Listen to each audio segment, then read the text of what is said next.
మాలాంటి వాళ్ళం ఏం చేస్తామంటే ఎరువు వేస్తాం అనమాట. ఎరువే సరిపోదు, కీటకనాశిని కూడా కొట్టాలి. అందుచేత నేను గట్టిగా ఎరువేస్తాను, రాత్రికి కీటకనాశిని అది కూడా పడితే అప్పుడు మొక్క బాగా ఎదుగుద్ది కదా. రైట్, లేఖనాల నుండి ఒక చిన్న అంశాన్ని నేను మీతో ముచ్చటిస్తాను. అపోస్తులైన పౌలు రోమీలకు రాసిన పత్రిక 2వ అధ్యాయం. అపోస్తులైన పౌలు రోమీలకు రాసిన పత్రిక 2వ అధ్యాయం 5వ వచనం నేను చదువుతున్నాను, దయచేసి చూడండి. నీ కాఠిన్యము మార్పు పొందని నీ హృదయమును అనుసరించి ఉగ్రత దినమందు, అనగా దేవుని న్యాయ తీర్పు బయలుపరచబడు దినమందు నీకు నీవే ఉగ్రతను సమకూర్చుకొంచున్నావు. చిన్న ప్రార్థన చేస్తా. ప్రేమ కలిగిన మా తండ్రి, నీ నామమును బట్టి వందనాలు, స్తుతులు చెల్లిస్తున్నాం. నీ కుమారుడు మా రక్షకుడైన యేసుక్రీస్తు ద్వారా మాకు అనుగ్రహించిన నీ గొప్ప భాగ్యాన్ని బట్టి వందనాలు నాయన. మేమంతా నీ పాదాల దగ్గర చేరి ఉన్నాం. మీరు మా అందరితో మాట్లాడే దేవుడవు నాయన, మా హృదయాలను ఎరిగి మాట్లాడే దేవుడవు. మేము ఈ లోకంలో స్వస్థ బుద్ధితో నీతితో బ్రతకాలని, నీ స్వరూపంలోనికి మేము మార్పు చెందాలని మీరు ఆశిస్తున్న ఉద్దేశాన్ని ఈ కుడికల ద్వారా మీరు నెరవేర్చుకోమని ప్రార్థన చేస్తున్నాం. ప్రభువా, మాట్లాడుతున్న దేవుడు ఈ దినం కూడా మాతో మాట్లాడండి. ఈ 4వ కూడికలో నీ వాక్య ప్రత్యక్షత మాకందరికి అనుగ్రహించండి. నిలబడిన దాసుడు నీ దాసుడు, వాక్యము నీది. ప్రభువా, మీరే మా అందరితో మాట్లాడమని, మహిమ పొందమని, మమ్మలను రేపుమని, నింపుమని, ప్రభువా పురికొల్పుమని, ఉన్నతమైన నీ ఆలోచన మా హృదయ క్షేత్రాలపై రాయబడ్డానికి, మనస్సునే పెట్టిలో పెట్టబడ్డానికి, మేమందరం నీ స్వరూపంలోనికి మార్చబడటానికి సహాయం దయచేయమని మీకు అప్పగిస్తూ యేసయ్య పరిశుద్ధ నామమున స్తుతించి వేడి ప్రార్థిస్తున్నాము తండ్రి, ఆమేన్. ప్రియులారా, మా నాన్నగారు ఏడి శిఖామణి గారు తరచుగా ఇక్కడికి వచ్చేవారని నాకు తెలుసు. నేను కూడా మా నాన్నగారితో పాటు చాలాసార్లు వచ్చాను. గొంది ఉయ్యం ప్రసాద్ గారిని ఈ సమయంలో జ్ఞాపకం చేసుకోవాలన్నమాట. దేవుడు తన దాసులను ఏర్పాటు చేసుకొని మంచి పరిచర్య చేసి అనేక మందిని సిద్ధపరిచి బలపరిచిన దైవజనులు కనుక ఆ జ్ఞాపకాలు, అప్పుడు ఎలాంటి పరిణత లేదు, అప్పుడు ఎలాంటి మందిరాలు లేవు, కానీ అప్పటి నుండి కూడా దైవజనులు అద్భుతంగా మరి పనిచేస్తూనే ఉన్నారు. ఈ ప్రాంతంలో ఉన్న దైవజనులు అనేక మంది ప్రభు కోసం నిలిచి అనేక ఆత్మలను గెలిచిన సంఘటనల్ని జ్ఞాపకం చేసుకుంటున్నా. రోమాపత్రిక 2వ అధ్యాయం జీపీసీని తెలియజేస్తుంది, గాడ్స్ పీనల్ కోడ్. మనం ఐపీసీ సెక్షన్ అంటుంటామా? ఐపీసీ సెక్షన్ అంటే అర్థం ఏంటి? Indian penal code. ఆ కోడ్ ప్రకారం ఇది తప్పు, దాన్ని బట్టి ఈ శిక్ష అని చెబుతుంటుంది అనమాట చట్టం. ఇది జీపీసీ. ఇందులో గాడ్స్ పీనల్ కోడ్ కనబడుతుంది. అందులో ఒక విషయాన్ని నేను మీతో ముచ్చరించడానికి ఇష్టపడుతున్నాను. పైనుండి చెప్తున్నాడు, జాగ్రత్త, నూతన సంవత్సరంలోకి వచ్చిన మనం సీసా అలాంటిదే, సీసా అలాగే ఉంది, సరుకు అలాగే ఉంది, పైన ఉన్న లేబుల్ 2024 మారింది అని అనకూడదు. సీసా అదే. సీసా అంటే ఏంటి? మనమే. సరుకు కూడా అదే. అంటే ఒక్క రోజులో మారిపోద్దా? 31వ తారీఖులో నుండి 1వ తారీఖులోకి వచ్చేసరికల్లా వెంటనే మారిపోతామా? సరే, అంటే సీసా అదే, సరుకు కూడా అదే, పైన మాత్రం లేబుల్, పైన అంటించే కాగితం 2023 నుండి 2024 మారింది అంటాం బాగా. దేవుడు ఏమంటాడంటే, నూతన సంవత్సరంలోకి వచ్చావు కదా, దేవుని పీనల్ కోడ్ తెలియజేస్తుంది. ఏమనంటే, నీ కాఠిన్యత, నీ హృదయం కఠినంగా ఉంది. 2, మార్పు నొందని నీ హృదయం ఇంకా మారలేదు. నువ్వు చాలా విషయాలలో అలాగే దృఢంగా, బలంగా, గట్టిగా నేను అలాగే ఉంటా అనబడిన హృదయంతో నువ్వు బతుకుతున్నావు కదా. ఉగ్రత దినమందంటే దేవుని న్యాయమైన తీర్పు బయలుపరచబడే దినమందు నీకు నీవే ఉగ్రతను సమకూర్చు. స్వయం కృతాపరాధం అవుద్ది కదా. రేపొద్దున భీమా, దేవుని పిల్లలకి తీర్పు ఉండదు. నిజానికి దాన్ని ఏమని పిలుస్తారంటే, న్యాయపీఠం ఎదుట మనం నిలబడతామన్నమాట. అది న్యాయపీఠం ఎదుట నిలబడినప్పుడు మరి రిజల్ట్ ఉండాలి కదా మనం చేసిన పనికి. అందుచేత నువ్వు మారాలి, అది దేవుడు కోరేది. మార్పు నొందని నీ హృదయం, మార్పు నొందని నీ జీవితం, మార్పు నొందని నీ పరిస్థితిని నేను గమనిస్తున్నాను. అందుచేత సెక్షన్ ప్రకారం, దేవుని యొక్క ధర్మశాస్త్రం ప్రకారం, ఆయన నీతి ప్రకారం మరి నీవు మారకపోతే దాని ఫలాన్ని నువ్వు అనుభవిస్తావు. ప్రతి వాడు లెక్క అప్పజెప్పవలసి ఉన్నది అని చెప్పాడు. ఇది రోమిలకు రాసిన పత్రిక 14వ అధ్యాయం. ఒకసారి చూడండి, రోమపత్రిక 14వ అధ్యాయం. పేపర్ లేదు, 12వ వచనం. వండర్ఫుల్. నా తోడు ప్రతి మోకాలునో నా ఎదుట వంగునో ప్రతి నాలుకయు దేవుని స్తుతించునని ప్రభువు చెప్పుచున్నాడని వ్రాయబడి ఉన్నది. కనుక మనలో ప్రతివాడు తన్ను గురించి దేవునికి లెక్క అప్పచెప్పవలసి ఉన్నది. ఎస్, ప్రతి వాడు న్యాయపీఠం ఎదుట నిలబడినప్పుడు తనను గురించి లెక్కప్ప చెప్పుకోవాలి.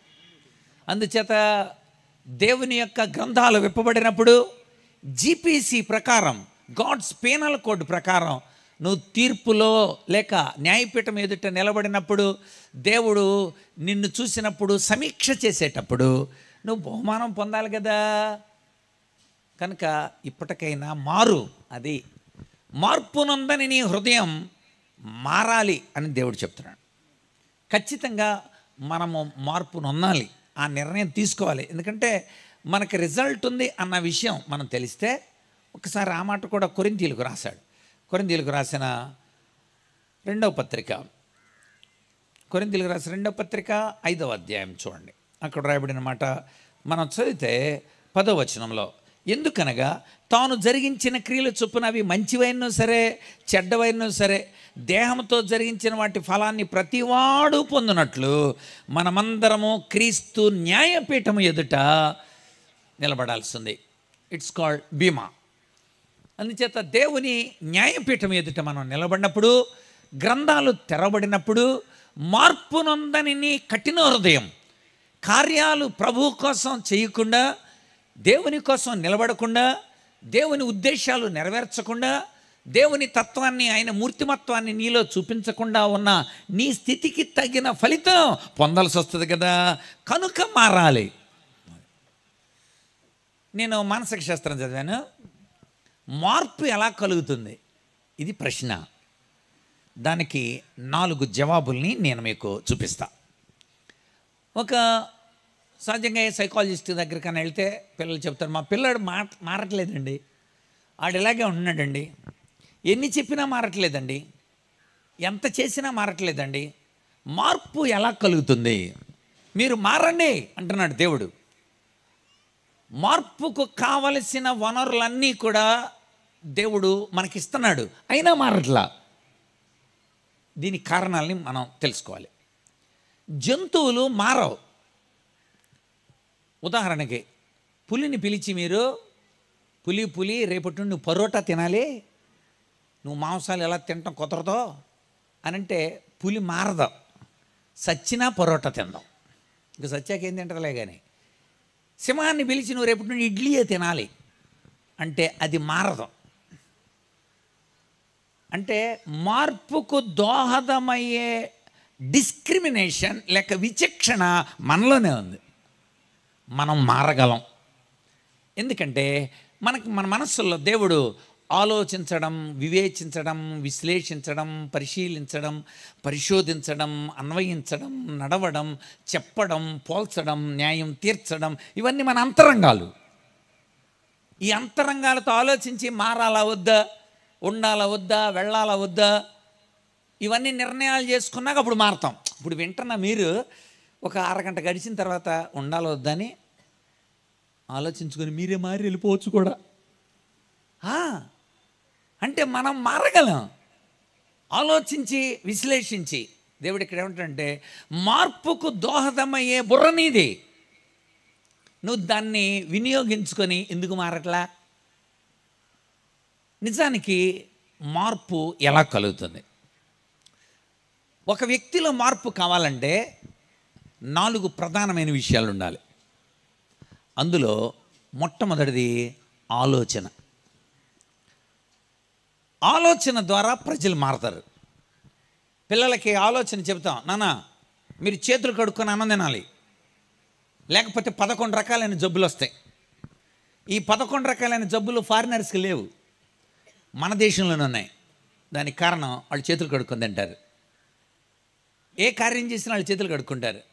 కనుక మనమంతా చేతులు కడుక్కోవాలి. అంతర్జాతీయ చేతులు కడుక్కునే దినం పెట్టారు నాన్న, అక్టోబర్ 15వ తారీఖు అని వాళ్ళకి చెప్పి చేతులు ఎలా కడుక్కోవాలో 5 రకాలు వాళ్ళకి నేర్పి ఆ చేతులు కడుక్కునే విధానాన్ని గురించి ఒక పాట చెప్పి ఇదేంటి వాడికి ఆలోచన పుట్టించడం. ఆ ఆలోచన వాడిలో మార్పుకు దోహదం అవుతుంది. ఈ ఆలోచన చిన్నప్పటి నుండి జరుగుతుంది. టీచర్లకి ట్రైనింగ్ ఇచ్చేటప్పుడు ఒక మాన్యువల్ పెట్టారు. ఆ మాన్యువల్లో 2వ పేజీలో ఎలా ఉంది, ఆలోచన ఎలాగా ఎన్ని రకాలుగా ఉంటుందో అనేది అందులో ఆ మాన్యువల్లో పద్యం రాశారు. ఆచార్యాత్ పాదమదత్తే పాదం శిష్య సుమేధయ పాదం సుబ్రహ్మచారీభ్య పాదం కాలక్రమేణ చ. ఆచార్యాత్ పాదమదత్తే, నేర్చుకునే విధానాలు 4 రకాలుగా ఉంటాయి నాన్న. ఆచార్యాత్ పాదమదత్తే, ఆచార్యుడి ద్వారా ఒక పాదం 25% నేర్చుకుంటాడు. పాదం శిష్య స్వమేధయ, తన సొంత మేధస్సుతో 25% నేర్చుకుంటాడు. పాదం సుబ్రహ్మచారీభ్య, తన తోటి వాళ్ళతో కలిసి డిస్కస్ చేసి 25% నేర్చుకుంటాడు. పాదం కాలక్రమేణ చ, అనుభవంలో దెబ్బలు తిని డామ్మును పడిపోయాక అంత స్పీడ్ వెళ్ళకూడదు అనమాట. గుమ్మం తగిలిన తర్వాత ఇక్కడ కాలెత్తి నడవాలన్నమాట. జారి పడ్డాక బురదలో ఉండకూడదు అనమాట. బురద అంటిన తర్వాత తెల్ల బట్టలు వేసుకున్నాం కనుక జాగ్రత్త పడాలన్నమాట. This is the experience. కనుక 4 రకాలుగా నేర్చుకుంటాడు నాన్న. సొంత మేధస్సు ఉపాధ్యాయుల ద్వారా నేర్చుకునేది 25%. అందరూ ఏమనుకుంటారు, అమ్మో మాస్టర్లు చెప్పేశాడురా వీడు బాగుపడిపోతాడని. అరే మాస్టర్లు చెప్పే ట్రైనింగ్లోనే రాస్తున్నారు. అరే మాస్టర్ చెప్పేది 25% అని. మాస్టర్ చెప్పేది 25%, మిగిలిన 70% బయటే. అందుకే నాశనం అయిపోయేది. కనుక 25% మాత్రమే వాడికి ఆలోచనలు ఇవ్వగలడు ఉపాధ్యాయుడు. తన సొంత మేధస్సుతో ఆలోచిస్తాడు. మిగిలిన 25%. ఒక పసిపిల్లని మీరు అబ్జర్వ్ చేయండి. బొందుకుంటూ వెళ్ళే ఒక పసిపిల్ల అలా వెళ్ళి వాళ్ళకి కాలము స్థలము తెలీదు, ఎంత ముందుకు వెళ్ళాలో ఎంత టైంలో వెళ్ళాలో వాళ్ళకి తెలియదు అనమాట. తెలియక అలా వెళ్ళిపోతున్నప్పుడు వాళ్ళ తలకాయ గోడకి టప్మని కొట్టుకుంటుంది అనమాట.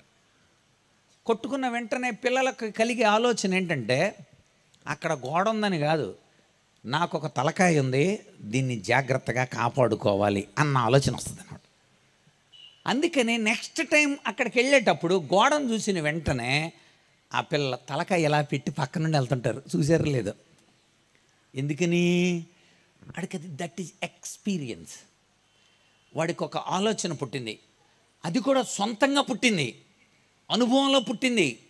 కనుక ఉపాధ్యాయులు చెప్పే ఆలోచన 25 అయితే, తన సొంతంగా ఆలోచించి 25% అయితే, తోటి వాళ్ళతో కూర్చొని అలా కదరా ఇలా చేస్తే మంచిదిరా అని డిస్కస్ చేసుకునేది 25% అయితే, ఎక్స్పీరియన్స్లో అనుభవంలో పుట్టేది 25% అని చెప్పారు. దేవుడు అంటాడు, ఈ 4 ఏరియాల్లో నేను ఉంటా. అది దేవుడు కేవలం బోధించే ఏరియాలో ఒక్కటి మాత్రమే ఉండడు. దేవుడు మనకు బోధిస్తాడు. అది మొట్టమొదటిది. చదవండి అన్నమాట. మత్తయి సువార్త 11వ అధ్యాయం 29వ వచనం. ఏమన్నాడు అసలు అక్కడ? డైరెక్ట్గా బోధిస్తాడు ఆయన మనకి. ఏమని బోధిస్తాడు? నేను సాత్వికుడను దీన మనసు గలవాడను గనుక మీ మీద నా కాడి ఎత్తుకోండి, నా యొద్ద నేర్చుకోండి. అది నేను మీకు చెప్తా, మీరు నా దగ్గర నేర్చుకోండి, నేను మీకు ఆలోచన చెప్తా, మీకు బోధిస్తా. కీర్తనకారుడు అందులో రాస్తాడు. 32వ కీర్తన 8వ చరణం. 32వ కీర్తన 8వ చరణంలో ఐ విల్ టీచ్ యూ, నేను నీకు ఉపదేశం చేసేదను, నీవు నడవలసిన మార్గాన్ని నేను నీకు బోధించేదను, నీ మీద దృష్టి ఉంచి నీకు నేను ఆలోచన చెబుతా. ఓకే, దేవుడే చెబుతాడు. మొట్టమొదటిది దేవుడు నేరుగా నీకు చెప్తున్నాడు వాక్య రూపంలో. వాక్యాన్ని చదువుతున్నప్పుడు వాక్యం నీకు బోధ చేస్తుంది, వాక్యం నీకు ఆలోచన పుట్టిస్తుంది, వాక్యం ద్వారా నీకు ఆలోచనల్ని లోపల ఫీడ్ చేయడానికి ఇష్టపడుతున్నాడు దేవుడు.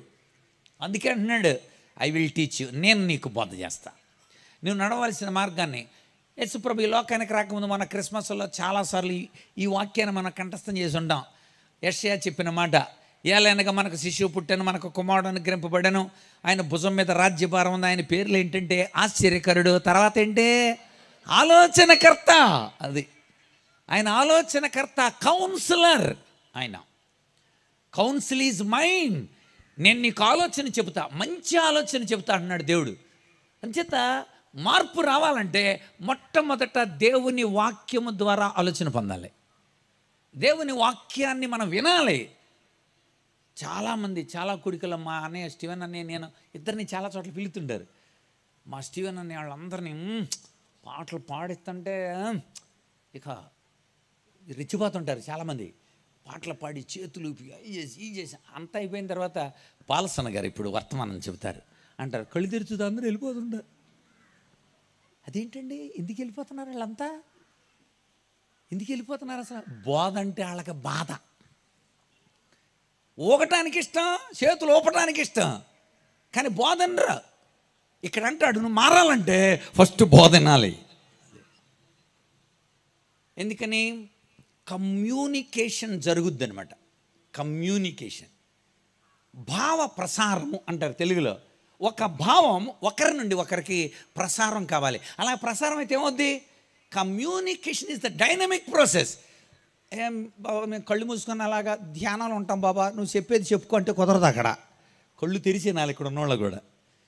ఎందుకంటే విషయం లోపలికి వెళ్ళాలంటే యాక్టివ్గా ఉండాలి మనం. అలా యాక్టివ్గా లేకపోతే లోపలికి వెళ్ళదు, సరుకు అసలు వెళ్ళదు. అందుచేత లోపలికి వెళ్ళింది అనుకో, అప్పుడు ఏమవుతుందో తెలుసా, నేను చెప్పాలనుకున్న విషయం మీ లోపలికి వచ్చి మీరు నేను ఒకటవుతాం. కమ్యూనికేషన్ అనే పదం కమ్యూనిస్ అనబడిన లాటిన్ పదం నుండి వచ్చింది. కమ్యూనిస్ అంటే అర్థం కామన్ అని అర్థం. అందుకని కమ్యూనిస్టులు అంటారు. వాళ్ళ ఉద్దేశం ఏంటి? అందరూ కామన్ అయిపోవాలని ఆ పదం అది, అందుకు పెట్టారు కమ్యూనిస్ట్. సో కమ్యూనియన్ అంటాం మనం లార్డ్ సప్పర్ని. ప్రభురాత్రి భోజనాన్ని ఏమంటాం మనం? హోలీ కమ్యూనియన్. ఇవన్నీ ఒకే పదం నుండి వచ్చినాయి. కమ్యూనియన్ అంటే అర్థం అందరం ఒకటిరా అని అర్థం. యేసయ్యతో మనమందరం, అంతేకాదు మనమందరం యేసయ్యతో ఒకటైపోయాం అని అర్థం.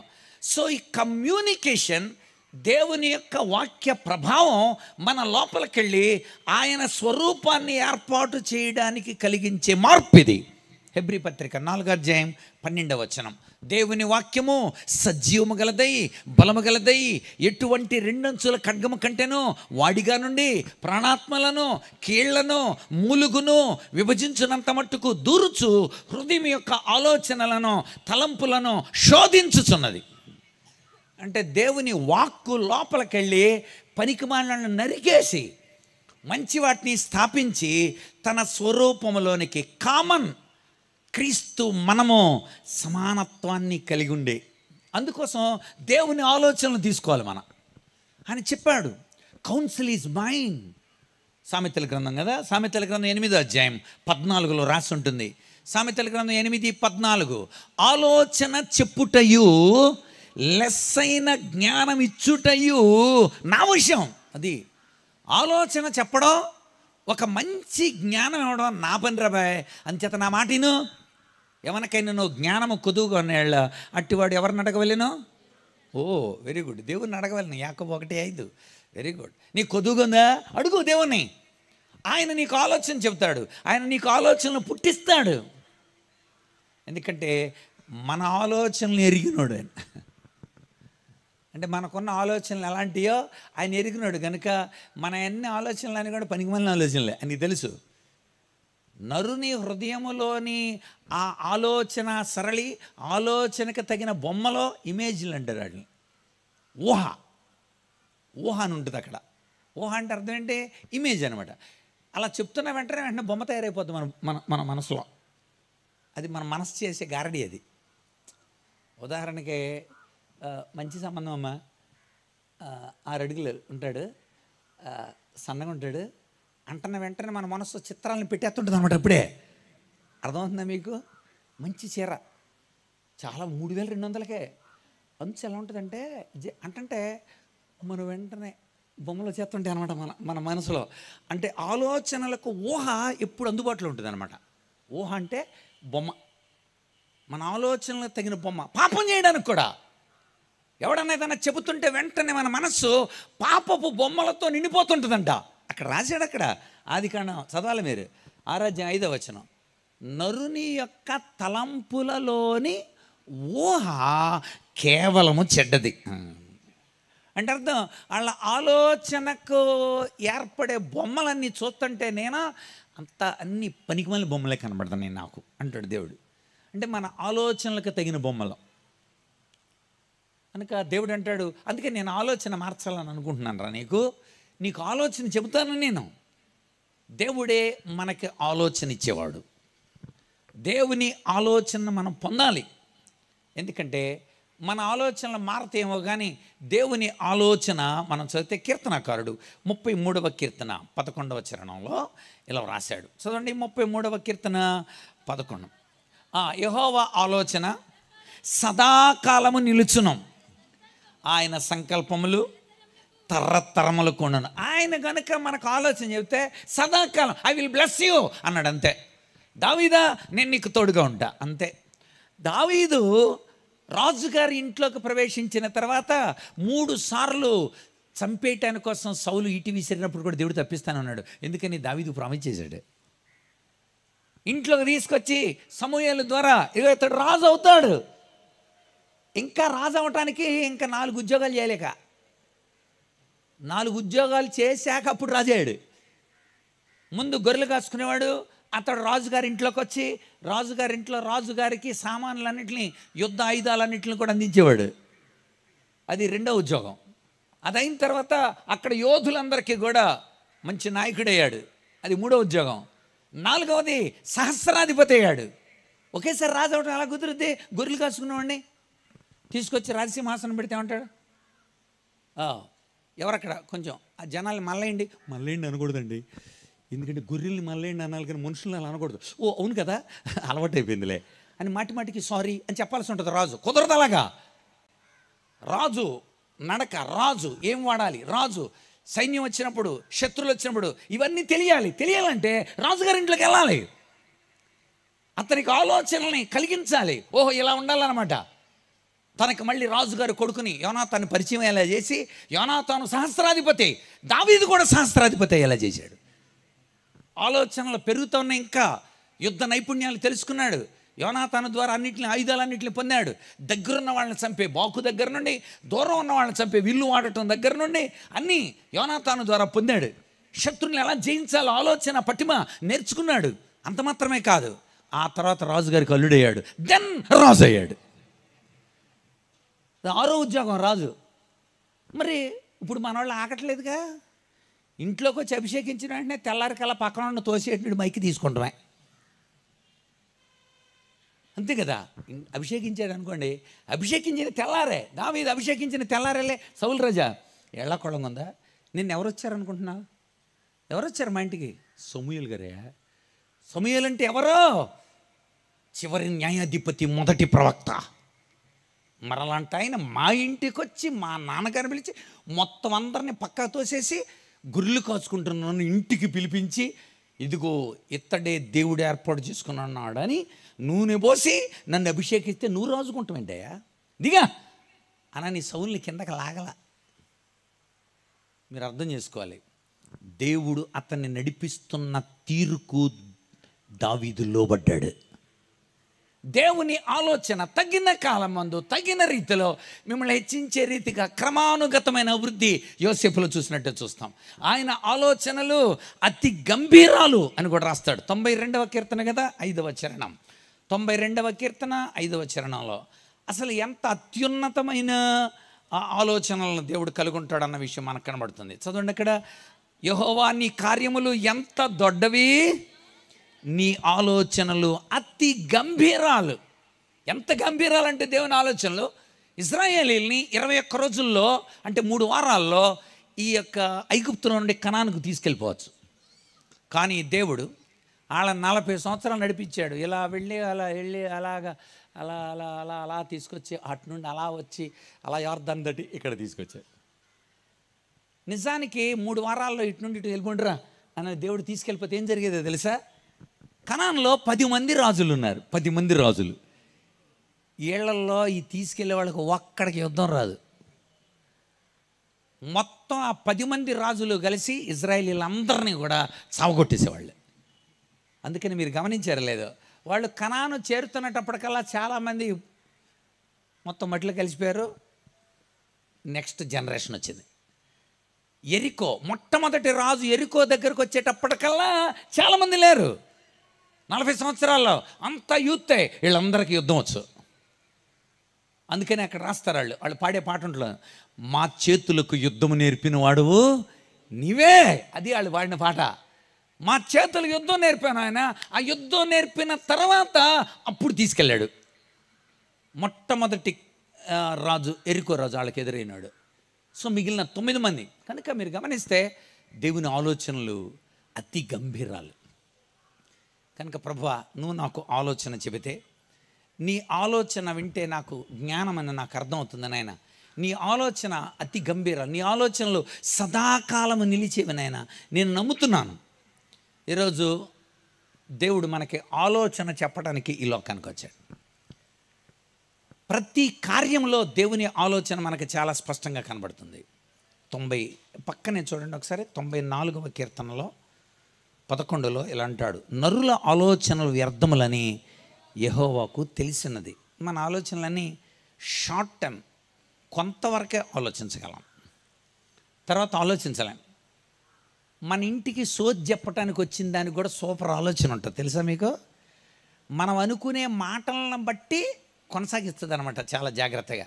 ఈ జ్యోతిష్యం చెప్పేవాళ్ళు కానీ, లేకపోతే ఇలా జరుగుతుందని భవిష్యత్తుని చెప్పాలనుకున్న వాళ్ళు కూడా చాలా చాలా తెలివిగా మాట్లాడగలుగుతారు. వాళ్ళు అంటే నువ్వు మాట్లాడే విషయాలను బట్టి వాళ్ళు, మీ ఇల్లు నిండబోతుందమ్మా అంటారు అన్నమాట. మీ ఇల్లు నిండబోతుందంటే ఏమనుకుంటున్నారు మీరు? పాజిటివ్గా అనేసుకుంటున్నారు మీరు. ఆ 3 నెలల తర్వాత చూడయ్యా నువ్వు నిండబోతుంది అన్నావు, నువ్వు మొత్తం పొలం అంతా ఎండిపోయింది అక్కడ. అదేనమ్మా, కరువు చేత నిండబోతుంది, దుఃఖము చేత నిండబోతుందని చెప్పబోయాను. నువ్వు పూర్తిగా ఇంకో దోషుడు పోయలేదు కదా, అది పోసున్నట్టయితే చెప్పేవాడిని అంటాడు అనమాట. అలాంటి ఆలోచనలు ఉంటాయి. భవిష్యత్తును గురించి ఎవరికి తెలియదు. మనము నిన్నటి వారమే, మనకేమీ తెలియదు. యోబు గ్రంథం 8వ అధ్యాయం 8వ వచనం ప్రకారం మనం నిన్నటోళ్ళమే, నిన్న జరిగిందని చెప్పుకోవటం తప్ప భవిష్యత్తు తెలియదు. భవిష్యత్తును గురించి నీ ఆలోచనలన్నీ తప్పే. దేవుడు చెప్పకపోతే మనకు తెలియదు అంతే. ఎందుకని ఆయన చెప్పాడు, వర్తమాన భూత భవిష్యత్తు కాలాలు ఎరిగినోడిని నేను అన్నాడు. అంచేత నీ భవిష్యత్తు చెప్పాలన్నా దేవుడే చెప్పాలి. నీ వర్తమానంలో నీ జీవితాన్ని ఎలాగ నడిపించగలడో ఆయన చెప్పగలడు. గతంలో జరిగిన విషయాలు కూడా ఆయన నీతో చెప్పగలడు. అంచేత ఆలోచన చెప్పేవాడు 3 కాలాల్లో ఉన్నవాడు ఉన్నాడు కనుక దేవుడు ఆయన్ని అడగాలి. ప్రభు భవిష్యత్తు ఏమవుతుంది నాయనా అని ఆయన్ని అడగాలి. కనుక మన ఆలోచనలన్నీ భౌతికపరమైనవి. దావీదుని మీరు రాజుగా ఎన్నిక చేయండి అని యెషయా అనలా. యెషయా ఏమనుకున్నాడంటే, తన కుమారులు మొట్టమొదటి 3 కుమారులు సైనికులు. అందుచేత ఆ 3లో ఎవడో ఒకడు ఉంటాడు అని అనుకొని ముందు రండిరా మీరు అన్నాడు. అన్న తర్వాత సమూయేలు గారు, ఇదిగోండి వీళ్ళు యుద్ధంలో ఉన్నారు సౌలు రాజు గారి దగ్గర, వీళ్ళు 3లో ఎవరో చూడండి ఒకసారి. ఫస్ట్ పెద్దవాడిని చూశాడు, ఈడేనేమో అనుకున్నాడు. ఎవరో సమూయేలు కూడా హ్యాలో ఎఫెక్ట్కి గురాడు. దాన్ని సైకాలజీలో హ్యాలో ఎఫెక్ట్ అంటారు. అంటే మనిషి ఎత్తు లావు రంగును చూసి ఒక రకమైన ఆలోచన వచ్చేద్ది మనకి. ఇతడేనేమో బాగానే ఉన్నాడు, ఇతడేనేమో అనుకున్నాడు అనమాట. వెంటనే దేవుడు కాదు అతడు కాదు అన్నాడు దేవుడు. రెండో షమ్మా నువ్వు నిలబడరా. వెంటనే సమూయేలు ఎలా చూశాడు 12 కిందాక, ఇతడేనేమో అనుకున్నాడు. ఇడు కూడా ఆర్మీ కదా, ఆర్మీ వాళ్ళని 4 అడుగులు తీసుకుంటారా? 5 అడుగులు 4 అంగుళాల వాళ్ళని తీసుకోరు కదా. కొంచెం ఎత్తుండాలి, పరిగెత్తాలి, జబర్దస్త్ ఉండాలి. అలాగే మీరు కనుక పిలిచారు, చాలామంది నన్ను పిలవరు.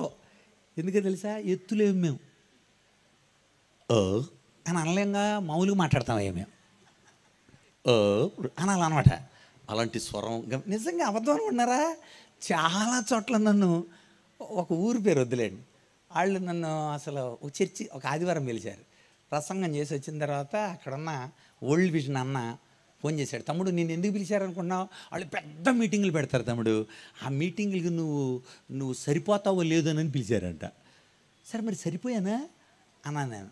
అని చెప్పాడు, వాళ్ళు 24x48 స్టేజీ వేస్తాం కదరా, ఏమంతాడు స్టేజీకి అన్నాడంట అందులో సంఘ పెద్ద.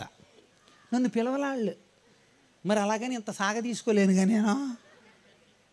దేవుడు వెంటనే రెండో వాడిని కూడా వద్దొద్దు ఆడు కాదు అన్నాడు. వెంటనే ఏంటి, నేను నా ఆలోచన సరైంది కదా, అసలు ఎవడైనా కరెక్ట్గా మనం అంచనా వేయలేము దేవుడు చెప్పేదాకా. నెక్స్ట్ మూడోవాడు వచ్చాడు, మూడోవాడు నిలబడ్డాడు. ఇతడేనేమో సమూయేలు, నీకు ఎన్నిసార్లు చెప్పాలి, మనుషులు పై రూపమును లక్ష్య పెట్టుదురు అన్నాడు. That is hello effect. మనుషుల పై రూపాన్ని చూసి ఆలోచనలు పెంచుకుంటాం మనం, ఆలోచనలతో మనమే నిర్ణయాలు తీసేసుకుంటాం మనం. కనుక నిజంగా బాగున్నాడని చేసుకున్నానే, దుర్మార్గుడే బాబా. ఎంతమందిని ఎంతోమందిని కౌన్సిలింగ్ చేసేటప్పుడు సైకలాజికల్గా అంటే బాగుండొచ్చు, ఎత్తు లావు రంగు ఇవి అవి వెనకాల భూమి, దాన్ని బట్టి మన ఆలోచనలు చేసుకుంటే అది హ్యాలో ఎఫెక్ట్, శూన్య అభిప్రాయం, శూన్య ప్రభావం. దేవుడు అంటాడు, మీ ఆలోచనలన్నీ వ్యర్థాలరా, నా ఆలోచనల స్థిరం. అందుచేత మనం ప్రభువా దేవుని ఆలోచనలకు ఒకవేళ మాకు తెలుసు అని అనుకుంటే, బైబిల్ చెప్పింది నువ్వు తెలుసుకోవాల్సినట్టు తెలుసుకోలేదని అర్థం అంటాడు. కొరింథీయులకు రాసిన మొదటి పత్రిక 8వ అధ్యాయం 2వ వచనం చదవాలి. కొరింథీయులకు రాసిన మొదటి పత్రిక 8. ఒకడు తనకు ఏమైనా తెలుసును అని అనుకుని ఎడల తాను తెలుసుకోవలసినట్టు ఇంకా ఏం తెలుసుకోలేదని అర్థం. అంతే. నువ్వు బాగా తెలుసు, నాకు అన్నీ తెలుసు, నా ఆలోచనలే పెర్ఫెక్ట్ అని కనుక నువ్వు అంటే నీకేం తెలియదని అర్థం. అంతే. దీన్ని బట్టి మనకు అర్థమైంది ఏంటి, నాకు కూడా అర్థమైంది ఏంటంటే, నాకు బాగా తెలిసిన విషయం ఉంది, అదేంటంటే ఏమీ తెలియదని. మనకు కూడా తెలుసుకోవాల్సింది కూడా అదే. మన ఆలోచనల కంటే దేవుని ఆలోచనలు అత్యున్నతమైనవి కనుక దేవుడు తన ఆలోచనల్ని మనకు అందిస్తే, ఈ లోపల సరే దేవుని ఆలోచనల ప్రకారం మనం వెళదాం అనుకునే లోపల సాతానుగాడు ఉంటాడు. ఆడేం చేస్తాడు తెలుసండి, ఆడి ఆలోచనల్ని మన మీద దాడి చేస్తుంటాడు. నిజంగా నమ్మిన వాళ్ళు దేవుని ఆలోచన ఎరుగుంటే అపవాది ఆలోచనల్ని బ్రేక్ చేయగలగాలి. దేవుడు నా ఎడల ఈ తలంపు కలిగి ఉన్నాడు, అందుచేత నేను ఆ పాపం చేయలేను అన్నాడు యోసేపు. దేవుడు నా ఎడల ఈ ఆలోచన కలిగి ఉన్నాడు అని ఎరుగుంటే సంసోను ఆ పాపం చేసి ఉండేవాడు కాదు. దేవుని ఆలోచనలను మనుషులు అర్థం చేసుకుంటే దైవానికి అనుకూలంగా మార్పు జరుగుతుంది. ఒక ఉదాహరణ, రాహాబ్ అనే వేశ్య దగ్గరికి వెళ్ళారు. వాళ్ళు ఎరికోని సర్వే చేయడానికి వెళ్ళారు. ఎరుకు ఎలా ఉందని దేవుని బిడ్డలో చూసి రమ్మన్నాడని యెహోషువ వెళ్ళి చూస్తున్నారు. ఈ లోపల ఎవరో వచ్చారు, కొత్త వాళ్ళు పట్టుకుంటారా అని రాజుగారు ఆదేశించాడు. గబగబా వాళ్ళు ప్రహరీ నుండి అటేపుకి ఏమన్నా ఒకళ్ళు వెళ్ళడానికి అవకాశం ఉందా, మెయిన్ గేట్లు మూసేశారని ప్రహరీ కూడా పైకి ఎక్కారు. ప్రహరీ కూడా చాలా పెద్దదే, 10 బస్సులు పక్క పక్కన మిగిలిపోయి అంత పెద్దదే. ప్రహరీ గోడ మీద కూడా కాలనీ ఉంది. ఆ కాలనీలో ముందున్న ఫస్ట్ ఉన్న ఇల్లు ఒక ఒళ్ళమ్ముకునే ఒక పనికిమాలింది, ఒక కులట. అది దాని ఇంట్లోకి వెళ్ళారమ్మ. ఏంటంటే తెలిసిపోతుంది అది, ఆ రంగు, ఆ ముఖం, ఆ వ్యవహారం అదంతా చూసి, అమ్మ నువ్వేదో వేశ్యలాగా అనిపిస్తున్నావు, నువ్వు నాకు ఒక్క విషయం చెప్పేస్తున్నావు, అదేంటంటే మేము ఎందుకు వచ్చాము తెలుసా, ఈ పట్టణాన్ని నాశనం చేసేయడానికి కోసం. వెంటనే ఆలోచన, నిజమా? అవును. ఈ లోపల పోలీసులు, అమ్మా ఎవరన్నారు లోపల, గబగబ వెళ్ళినాయి, అటుకు మీద తీసుకెళ్ళిపోయి జమ్ము అలా కప్పేసేసి, ఏంటి ఎవరు లేరండి, ఎవరో వచ్చినట్టున్నారు, వాళ్ళు వెళ్ళిపోయారండి అంతే. పోలీసు వాళ్ళు వెళ్ళిపోయి మొత్తం ఎత్తడం మొదలుపెట్టారు.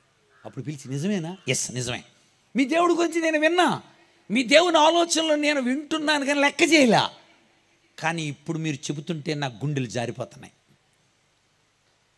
నాకు బ్రతకాలనుంది. అది ఎందుకని, ఇంత సంపాదించి చచ్చిపోతే ఏంటి ఉపయోగం?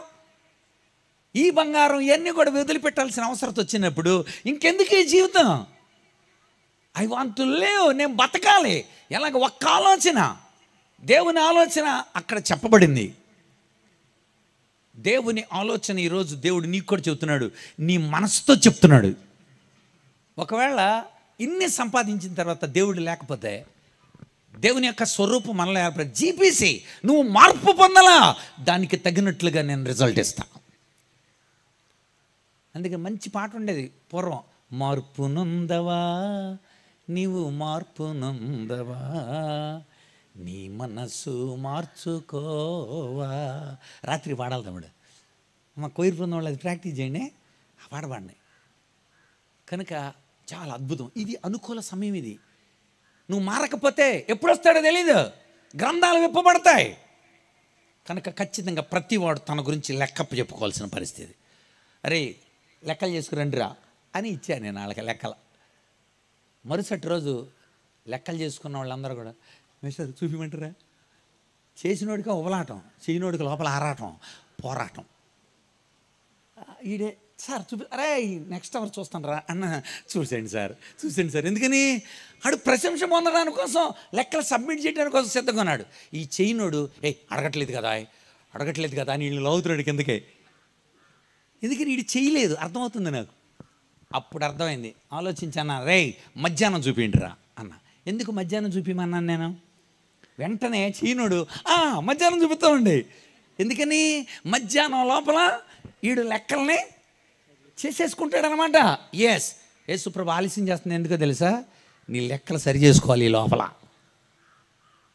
చేసేసిన వాళ్ళు రెడీగా ఉన్నారు. ప్రభువా మరణాత వచ్చేయి, సిద్ధంగా ఉన్నావు. మరి నువ్వు దేవుడి మాట నీ జీవితంలో మార్పుకు దోహదం. ఆ మాట చెబుతున్నప్పుడే ఆమె మారుతుంది. ఒళ్ళు అమ్ముకున్న తర్వాత, డబ్బులు సంపాదించడం తర్వాత, బైకులు కొనుక్కోవడం తర్వాత, గోల్డ్ తెప్పించుకోవడం తర్వాత, స్కిడ్లు ఇట్టిన తర్వాత, ముందు మన బతుకు చత్తాం అక్కడ అర్థమైపోయి నాకు బ్రతకాలన్నది. చూసారా ఎంత ఆలోచన? ఐ వాంట్ టు లివ్, బ్రతకాలన్నది. కనుక సమయము గడచిపోయిన ఏశావు శ్రద్ధతో వెదకెను సమయముకై, మారు మనసు పొందానవకాశము దొరకక ఏడ్చెను. ప్రియ స్నేహితుడా కాల విలువ నీకు తెలియకపోయిన, కష్టాల పాలాయదవు. ఆ రోజుల్లో దండయాత్రలో పడిన పాటలు, ఇదిగో 2-3 ఏకీపిస్తున్నారు నాతో అంటే అర్థం. నా 3వ తరగతి 4వ తరగతిలో పాటలు. కాల విలువ తెలుసుకోవాలి. అపవాదిని మీద దాడి చేస్తున్నాడు కనుక నిజంగా దేవుని ఆలోచన నీలో ఉంటే అపవాదిని ఆలోచన అరెస్ట్ చేయాలన్నాడు. ఆ మాట చదువుదామా? కొరింథీయులకు రాసిన 2వ పత్రిక. కనుక దేవుడు ఆలోచన నీలో స్థిరమైతే, దేవుడు ఆలోచన నువ్వు ఎరుగుంటే, అపవాది యొక్క తంత్రాలు, అపవాది యొక్క ఆలోచనల్ని మనం అరెస్ట్ చేయవలసిన వాళ్ళమై ఉన్నాం. 10వ అధ్యాయం 5వ వచనం. 10:5 మేము వితర్కాలను, దేవుణ్ణి గుర్చిన జ్ఞానాన్ని అడ్డగించే ప్రతి ఆటంకాల్ని పడద్రోసి, ప్రతి ఆలోచనను క్రీస్తు కోసం లోపరుస్తాం, అరెస్ట్ చేస్తాం. సాతానుగాడి ఆలోచనల్ని అరెస్ట్ చేయటువంటి ఏంటండి? అరెస్ట్ చేయటువంటి అర్థం ఏంటి? బయటికి రాకుండా బంధించడం. Very good. మీరు సాతానుగాడి ఆలోచనల్ని బంధించాల. అది అంటే అర్థం లెక్క చేయకూడదు. దేవుని ఆలోచనకే మీరు స్థానమిస్తే ఖచ్చితంగా మీ జీవితంలో మార్పు కలుగుతుంది. ఒక సత్యాన్ని మీరు తెలుసుకుంటే జీవితంలో మార్పు రాదా? వస్తుంది. సత్యం మన జీవితాల్లో మార్పు తీసుకొస్తుంది. ఎలాగంటారేమో ఒక విషయం చెబుతాను. డాక్టర్ గారు మిమ్మల్ని స్కాన్ చేశారు, చెప్పారు అదేంటండి ఏదో 4 రాళ్ళు వెనకేసుకోమంటే కిడ్నీలు వేసుకున్నారేంటి, కనుక మీరు ఇక్కడ నుండి ఏం చేయాలంటే ములక్కాళ్ళు తినకండి, టమాటాలు తినకండి అని చెప్పారు డాక్టర్. మీ కిడ్నీలో రాళ్ళు ఉన్నాయి అని సత్యం తెలిసాక మీరు టమాటాలు, ములక్కాళ్ళు, ఫాస్ఫేట్స్ ఉన్నాయి తినరు. ఎందుకు తినరు? సత్యం తెలిసింది కనుక ప్రవర్తనలో మార్పు వచ్చింది. షుగర్ ఉందని తెలిసింది, ఎరగబడి అట్టికాయలు తినేస్తాం మనం. తినేస్తారు ఇంట్లో అండో ఏంటి ఎరగ తినేస్తున్నారంటే ఏంటి అదే పని తిన్నారంటే అరటికి తినండి, అరటికాయలు సగం తినండి, అన్నం తగ్గిస్తా అంటారు. అంటే ఏంటి? ప్రవర్తనలో మార్పు వచ్చింది, సత్యం తెలిసింది కనుక. దేవుడు అంటాడు, సత్యం తెలిస్తే నీలో ప్రవర్తనలో కూడా మార్పు వస్తుంది. దేవుని వాక్కు మన జీవన గమనాన్ని నియంత్రిస్తుంది. దేవుని వాక్కు మన జీవన విషయాల్ని తనకు అనుకూలంగా మారుస్తుంది. దేవుని వాక్కు దేవుని స్వరూపంలోనికి మనం ఉంచుతుంది. కనుక నీ ఆలోచనలు ఎలా ఉన్నాయో దాన్ని బట్టే రేపొద్దున దేవుడు మనకు మెప్పిస్తాడు. అదే కొరింథీ మొదటి పత్రిక 4వ అధ్యాయం, కొరింథీయులకు రాసిన మొదటి పత్రిక 4వ అధ్యాయం 5వ వచనం. కాబట్టి సమయం రాకమును పనగా ప్రభువు వచ్చు వరకు దేన్ని గురించి తీర్పు తీర్చకండి. ఆయన అంధకారమైన రహస్యాలను వెలుగులోకి తీసుకొచ్చి హృదయంలోని ఆలోచనలను బయలుపరిచేటప్పుడు ప్రతి వానికి మెప్పు దేవుని వలన కలుగుతుంది. నీలో ఎలాంటి ఆలోచనలు ఉన్నాయి, దానికి తగిన రిజల్ట్ ఒకరోజు రాబోతుంది. ఇప్పుడు మేము కనుక్కోలేములేండి. భలేవారండి, మీరు సైకాలజిస్ట్ కదా, మీరు కనుక్కోవచ్చు. ఎవడో కనుక్కోలేడండి.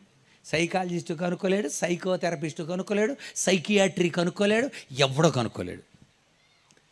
దేవుడే కనుక్కునేది మనల హృదయంలోని ఆలోచనలు. హృదయమునందాలోచన హృదయనాదునికే ఎరుక, ఉదయము ఎరుగక తిరిగడి బుద్ధిహీనులకే మెరుక అని తాత్వికులు తత్వాలు రాశారు. హృదయమునందలి ఆలోచన హృదయనాథుడికే తెలుస్తుంది, ఎవ్వడికే తెలియదు. కొంతమంది ఏమన్నారంటే ముఖ కవళికలను బట్టి తెలుస్తుందండి, మనస్సు కనుక్కోవచ్చు, వాళ్ళ ఆలోచనలు కనుక్కోవచ్చు, అని ఒక ఫిజియోగ్నమీ అని ఒక శాస్త్రం వచ్చింది. అది పచ్చి అబద్ధం అని తేలింది. ఎందుకంటే అలా పైకి అలాగే కనిపించవచ్చు, లోపల వ్యతిరేక ఆలోచనలో ఉండొచ్చు. ఇస్కరియోతు యోధ అంతే కదా. ఉంటివి నీవొకనాడు ప్రార్థించే తోటలో, ఉన్నావేమీ నాడు ప్రేమ నమ్మే బాటలో, ఉన్నావేమి ఈనాడు ప్రేమ నమ్మే బాటలో. యూదా ఓ యూదా, యేసు ప్రభుని ప్రేమ ఎంత మధురము. యేసే ప్రేమతో ఉన్నట్టు పక్కనే తిన్నట్టుగా అలా ఉన్నాం. కనుక మనం కూడా మన ఆలోచనల్ని దేవుడు తప్ప ఎవ్వరూ కనుగొనలేరు. మనం పైకి అలా కనబడతాం, లోపల ఇంకో రకంగా ఉంటాం. నోటి నిండా పళ్ళు, కడుపు నిండా కుళ్ళు అని అంగన్వాడీలో కూడా చాలా పాటలు విన్నాను నేను. నోటి నిండా పళ్ళు, కడుపు నిండా పిన్నే అని కావలించుకోవచ్చు, పక్కకి వెళ్ళి గోతులు తీయచ్చు. అబ్బా, అసలు డ్యూయల్ మైండ్ అండి మనది. అంటే డ్యూయల్ సిమ్ ఉంటుంది అనమాట మనది. ఆదివారం నాడు గాడ్ సిమ్ వేస్తాం, మిగిలిన టైంలో మన సిమ్ వేసుకుంటాం అన్నమాట. ఆదివారం మాత్రం ప్రభు హల్లెలూయా మరణాత యేసు రక్తనిజి వందనాలు ప్రైజ్ ద లార్డ్ ఇవి ఉంటాయి అన్నమాట ఆదివారం సిమ్లో. ఆ సోమవారం నుండి దేవుడు ఫోన్ చేస్తాడు, ఇది ఎక్కడ అసలు సిమ్మే తీసేస్తే అంటుంటుంది అనమాట. ఆదివారం నాడు మళ్ళీ కాల్ చేసి, ఏంటి అదేంటి ప్రభా నువ్వు కాల్ చేసావా ప్రభా, అవుట్ ఆఫ్ కాలింగ్ ఏరియా, అదేంటిరా నిజం చెప్పమ్మా అంటే మన నుండి నిజం, మన ఆలోచనలు సరైనయా కాదా అని తెలుసుకోవడానికి మనల్ని అడుగుతుంటాడు. అందుకని అపోస్తలు ఆ రోజులు ఏమని ప్రార్థన చేసేవారు అనుకుంటున్నారు? చదవండి అన్నమాట అపోస్తల కార్యముల గ్రంథం 1వ అధ్యాయం 24వ వచనం. అపోస్తల కార్యాలు 1:24. అందరి హృదయములను ఎరిగి ఉన్న ప్రభువా, అది మనందరి హృదయములో ఉన్న ఆలోచనలను ఎరిగి ఉన్న దేవుడు. అందుకే అంటున్నాడు ఇక్కడ భక్తుడైన పౌలు చెప్తాడు, ఆ ఆలోచనలకు తగిన, నువ్వు ఎలాంటి ఆలోచనలు కలిగి ఉన్నావో ఆ ఆలోచనలకు తగిన రీతిగా దేవుడు నీకు బహుమానం ఇస్తాడు. కనుక నీ ఆలోచనలో మార్పు వచ్చిందా? మార్పు ఎందుకు రాలేదంటే దేవుని వాక్యాన్ని నువ్వు రిసీవ్ చేసుకోలేదు. నీ ఆలోచనలు కాదు, నువ్వేదో చేయాలనుకుంటావు, మీ తల్లిదండ్రులు ఏదో చేయాలనుకుంటారు, కానీ దేవుని ఆలోచనే స్థిరం అంటాడు. నరునిలో అనేకమైన ఆలోచనలు పుట్టును, కానీ యెహోవా ఆలోచనే స్థిరం 19:21. కనుక మన జీవితాలలో దేవుని ఆలోచనే స్థిరం. ఎప్పటికైనా దేవుడు ఆలోచించిందే నిజం అవుతుంది. అందుచేత నీ ఆలోచన నాలో ఉంచు నాయన. మొట్టమొదటి సూత్రం, మార్పు ఎవరైనా మారాలంటే మొట్టమొదట ఆలోచన గ్రహించాలి. ఉపాధ్యాయుడి ద్వారా, ఇప్పుడు స్కూల్లో వాడు చక్కగా ఎడ్యుకేషన్లో బాగా ఎదగాలంటే నేను మాస్టర్ మాట విన్నాను, కానీ నాకు అన్నీ వచ్చేయాలంటే కుదరదు. అది మాస్టర్ మాట వినాలి, ఇంటరాక్షన్ ఉండాలి, సహసంబంధం. మాస్టర్తో తను ఉండాలి, తను మాస్టర్తో ఉండాలి. అందుచేత అనేక సార్లు దేవుడు మనతో చెప్పిస్తాడు. దేవుడు తన ఆలోచనలు, ఇప్పుడు నేను చెప్తున్నాను, మళ్ళీ రాత్రికి ఎడ్వర్డ్ అని వస్తారు, ఎడ్వర్డ్ అని చెప్తారు.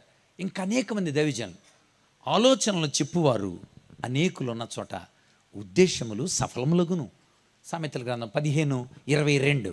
సామెతల గ్రంథం 15:22 ఏమంటారు? ఆలోచన చెప్పేవాళ్ళు అనేకులు ఉన్న చోట. చాలామంది మీకు మంచి మంచి ఆలోచనలు చెప్తా ఉన్నారు. It's very good. ఆ ఆలోచనలు అనేకమైనవి కనుక చెప్తూ ఉంటే, లేఖనాల్లో రాసుకుంటూ ఉంటే, మనం వాటిని పాటించడానికి ఇష్టపడుతూ ఉంటే ఉద్దేశాలు సఫలమవుతాయి. నువ్వు ఏదైతే దేవుని దృష్టిలో కావాలని దేవుడు ఆశపడుతున్నాడో అది నెరవేరుతుంది. కనుక దేవుని ఆలోచన మొట్టమొదటిది. రెండవది, సైకాలజీ ప్రకారం 4 ప్రధానమైన ఫ్యాక్టర్స్ ఉన్నాయి మార్పుకి. ఈ 4 కారకాలు మనలో పనిచేస్తే ఖచ్చితంగా మారతాం. ఇక అప్పుడు కూడా మారకపోతే మనం ఆలోచిద్దాం. ఏంటంటే వాళ్ళు డాక్టర్ ట్రీట్మెంట్కి సిద్ధంగా ఉన్నారా, శరీరంలో ఏమైనా ఇలాంటి ఏమైనా లోపాలు ఉన్నాయా, వాటి గురించి తర్వాత ఆలోచించాలి. ముందు అసలు మనం ఉన్న వాళ్ళందరం ఇక్కడ బాగా ఆలోచించగలం, చక్కగా వివేచించగలం, వినగలం, చక్కగా ఉండగలం, అన్నిటిని మనం ఎనాలిసిస్ చేయగలం, విశ్లేషించగలం. కనుక మొట్టమొదట మార్పుకు ఆలోచన ప్రాముఖ్యం. రెండవది స్మృతి, మెమొరీ. దేవుడు చెప్పిన మాటలో లోపల ఉండాలి. ఆ లోపల లేకపోతే మార్పు రాదు. ఉదాహరణకి చేతులు కడుక్కోండి అని చెప్పారు, అక్కడ వరకే తీసుకొని ఇంటి దగ్గర ఆడు తన ఇష్టానుసారంగా ఉండి, పెళ్ళిళ్ళకి వెళ్ళినప్పుడు ఆడు ఇష్టానుసారంగా ఉండి అలా ఉన్నాడు అనుకోండి, అప్పుడు వాళ్ళు మార్పు రాదు. మార్పు ఆలోచన బట్టి వస్తుంది. ఆ ఆలోచన స్థిరంగా ఉండటాన్ని బట్టి ఉంటుంది. ఇట్స్ కాల్డ్ మెమొరీ అంటారు, స్మృతి. దేవుడు చెప్పిన ఆలోచన నీ లోపల ఉండాలి. నువ్వు మర్చిపోతే నీలో మార్పు రాదు. బైబిల్ చదివితే మనకు మార్పు వస్తుంది, వెరీ గుడ్. ఎందుకంటే బైబిల్ దేవుని ఆలోచన. నువ్వు దాన్ని అలా చదవటం మర్చిపోతే నీ స్మృతిలో ఉండాలి, అది నీ జ్ఞాపకంలో ఉండాలి. అది ఏది చేయకూడదో ఏది చేయాలో అనేది దేవుడు చెప్పాడు. ధర్మశాస్త్రంలో 613 ఆజ్ఞలు ఉన్నాయి. 613 ఆజ్ఞల్లో 365 ఆజ్ఞలు ఇలా చేయకూడదురా నాన్న అని చెప్పాడు. 248 ఆజ్ఞలు ఇలా చేయాలరా నాన్న అని చెప్పాడు. గుర్తు చేశాడు మాటి మాటికి, ఇదిగో జ్ఞాపకానికి చేసుకో అన్నాడు. మాటి మాటికి జ్ఞాపకం తెచ్చుకో. ఎందుకంటున్నాడు అని? నువ్వు జ్ఞాపకం లేకపోతే నువ్వు ఆ పని చేయవు. నువ్వు ఆ పని చేయకపోతే నీకు మార్పు రాదు. కనుక మార్పు రావాలంటే మార్పుకు దోహదమయ్యే విషయాలు నీ మనసులో ఉండొద్దా? ఒకసారి చూద్దాం. ద్వితీయోపదేశకాండం దేవుడు తన బిడ్డల్ని నడిపించేటప్పుడు వాళ్ళకి అన్నీ గుర్తు చేస్తూ వచ్చాడు. మాటికి గుర్తు చేస్తూ ఉన్నాడు. ఎందుకు గుర్తు చేస్తున్నాడో మనం ఇక్కడ చూద్దాం. ఏమేమి విషయాలు వాళ్ళకు గుర్తు చేశాడో చూద్దాం. ద్వితీయోపదేశకాండం 4:39. కాబట్టి పైనున్న ఆకాశమందును కింద ఉన్న భూమి యందును యెహోవాయే దేవుడని మరి ఒక దేవుడు లేడని నేడు ఎరిగి జ్ఞాపకమునకు తెచ్చుకో. Be remember. జ్ఞాపకం ఉందా నీకు దేవుడి గురించి? ఆ దేవుడే నిన్ను పుట్టించాడని జ్ఞాపకం ఉందా? ఆ దేవుడి చేతిలో తయారయ్యమనే జ్ఞాపకం ఉందా?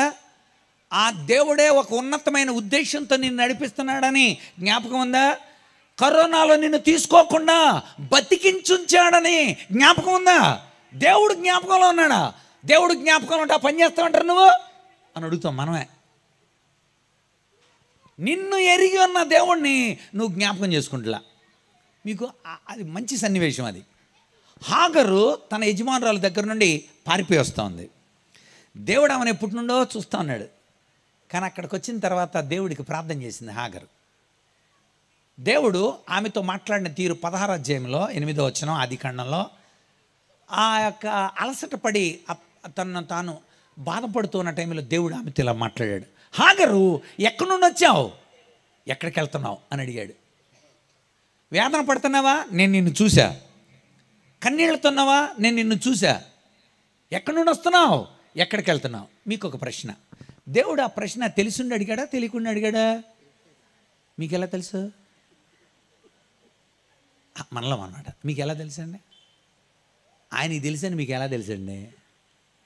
దేవుడు అన్నీ తెలుసుకొని ఉంటాడు కనుక అని తెలుసు మీకు. ఓ రైట్. అంటే దేవుడి గురించి మీకు ముందుగానే తెలుసు గనుక చెప్పారు. ఆయనకి తెలిసి అడుగుతాడు, నిజంగానే తెలిసి అడుగుతాడు. ఆయన ఆదామా ఎక్కడున్నావు అన్నాడు. తెలిసి అడిగాడా తెలియక అడిగాడా? ఎందుకు అడిగాడంటే ఆదాము చెప్పే జవాబు అక్కడున్న పరిస్థితికి కరెక్ట్గా ఉందా లేదా అది చూస్తాడు. కరెక్ట్గా ఉందనుకోండి వెంటనే ఆశీర్వదిస్తాడు.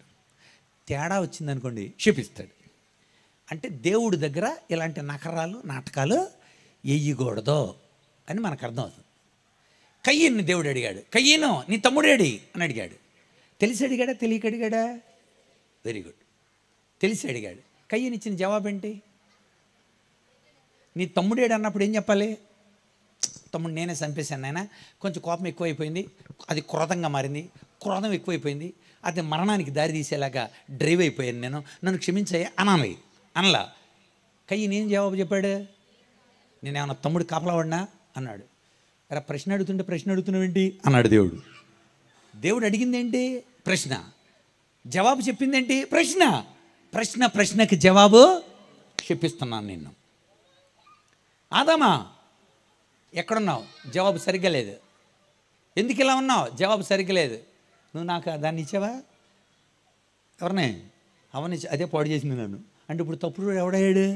దేవుడు. ఇచ్చినోడు తప్ప. సమాధానం సరిగ్గా లేదు, వెంటనే శపించాడు. ఓపెన్గా ఉండాలి. నీ ఆలోచన ఎలా ఉండాలంటే దేవునికి తగినట్లుగా ఉండాలి. దేవుని ఆలోచనలకు. హాగర్ను కూడా అదే అడిగాడు. హాగరు ఎక్కడి నుండి వస్తున్నావు, ఎక్కడికి వెళ్తున్నావు?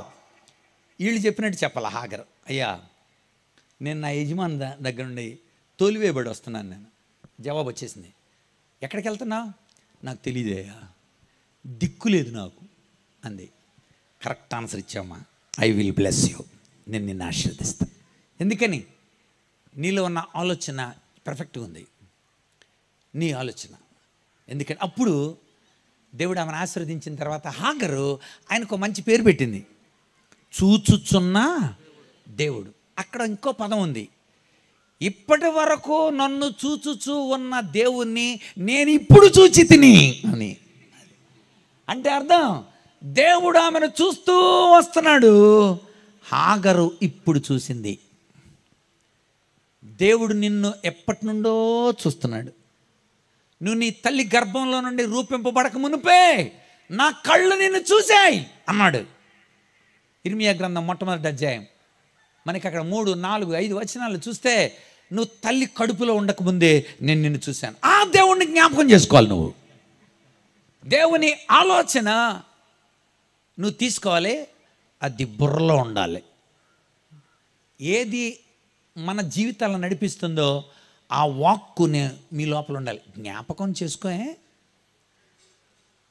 కనుక మీరు జ్ఞాపకం చేసుకునే పదం చాలాసార్లు ఇందాక ద్వితీయోపదేశకాండం చూసాం కదా. 5వ అధ్యాయం చూడండి. అక్కడ 5వ అధ్యాయం 15వ వచనం.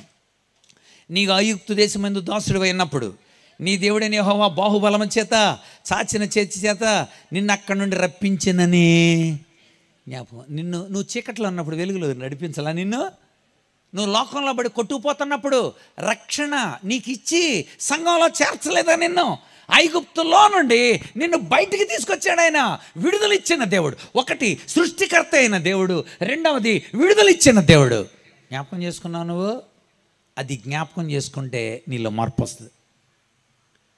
అంటే బయటకు వచ్చేసాం కదా అని ఇష్టానుసారంగా ఉండటానికి వీల్లేదు. అందుకనే ఐగుప్తు నుండి బయటకు వచ్చిన తర్వాత దేవుడు వాళ్ళకి 2 పండగలు కలిపి పెట్టాడు. అవి ఒకటి పస్కా, రెండవది పులియన్ రొట్టెల పండుగ. పస్కా, పులియన్ రొట్టెల పండుగ 7 రోజులు చేయాలి పండగ. మొదటి రోజు పస్కా చేయాలి, మిగిలిన 6 రోజులు పులియన్ రొట్టెల పండుగ. ఎందుకు అలా పెట్టాడు? పస్కా ఐగుప్తులో నుండి బయటికి రావడానికి, పులియన్ రొట్టెల పండగ బయటకు వచ్చిన మీరు కనాను చేరడానికి. పస్కా విడుదలకు గుర్తు, పులియన్ రొట్టెల పండగ పరిశుద్ధతకు గుర్తు. బాప్తిసం పొందేసాం మేము 32 సంవత్సరాల నుండి మేమంతా చర్చిల్లోనే ఉంటున్నాం అంటే కుదరదు. మధ్యలో చాలామంది పోయారు. ఎందుకు పోయారు తెలుసా? పులియన్ రొట్టెల పండగ సరిగా చేయలేదు వాళ్ళు. అందరూ బాప్తిసం పొందిన వాళ్ళే, అందరూ మన్నా తిన్న వాళ్ళే, అందరూ దేవదూతల ఆహారాన్ని వాళ్ళు తిన్నవాళ్ళు, అందరూ పూరేళ్ళు తిన్నవాళ్ళే, అందరూ ఆత్మ సంబంధంగా ఒకే ఆ ఎర్ర సముద్రంలో నుండి వెళ్ళి పైన నీళ్ళు ఇటు నీళ్ళు ఇటు నీళ్ళు బాప్తిసం పొందిన వాళ్ళే, అందరూ పస్కా చేసిన వాళ్ళే. కానీ అందరూ కనానుకు వెళ్ళలేదు. కారణం దేవునికి ఇష్టంగా దేవుణ్ణి మర్చిపోయారు. వాళ్ళు దేవుణ్ణి మర్చిపోయారు, దేవుడు చేసిన కార్యాలు మర్చిపోయారు.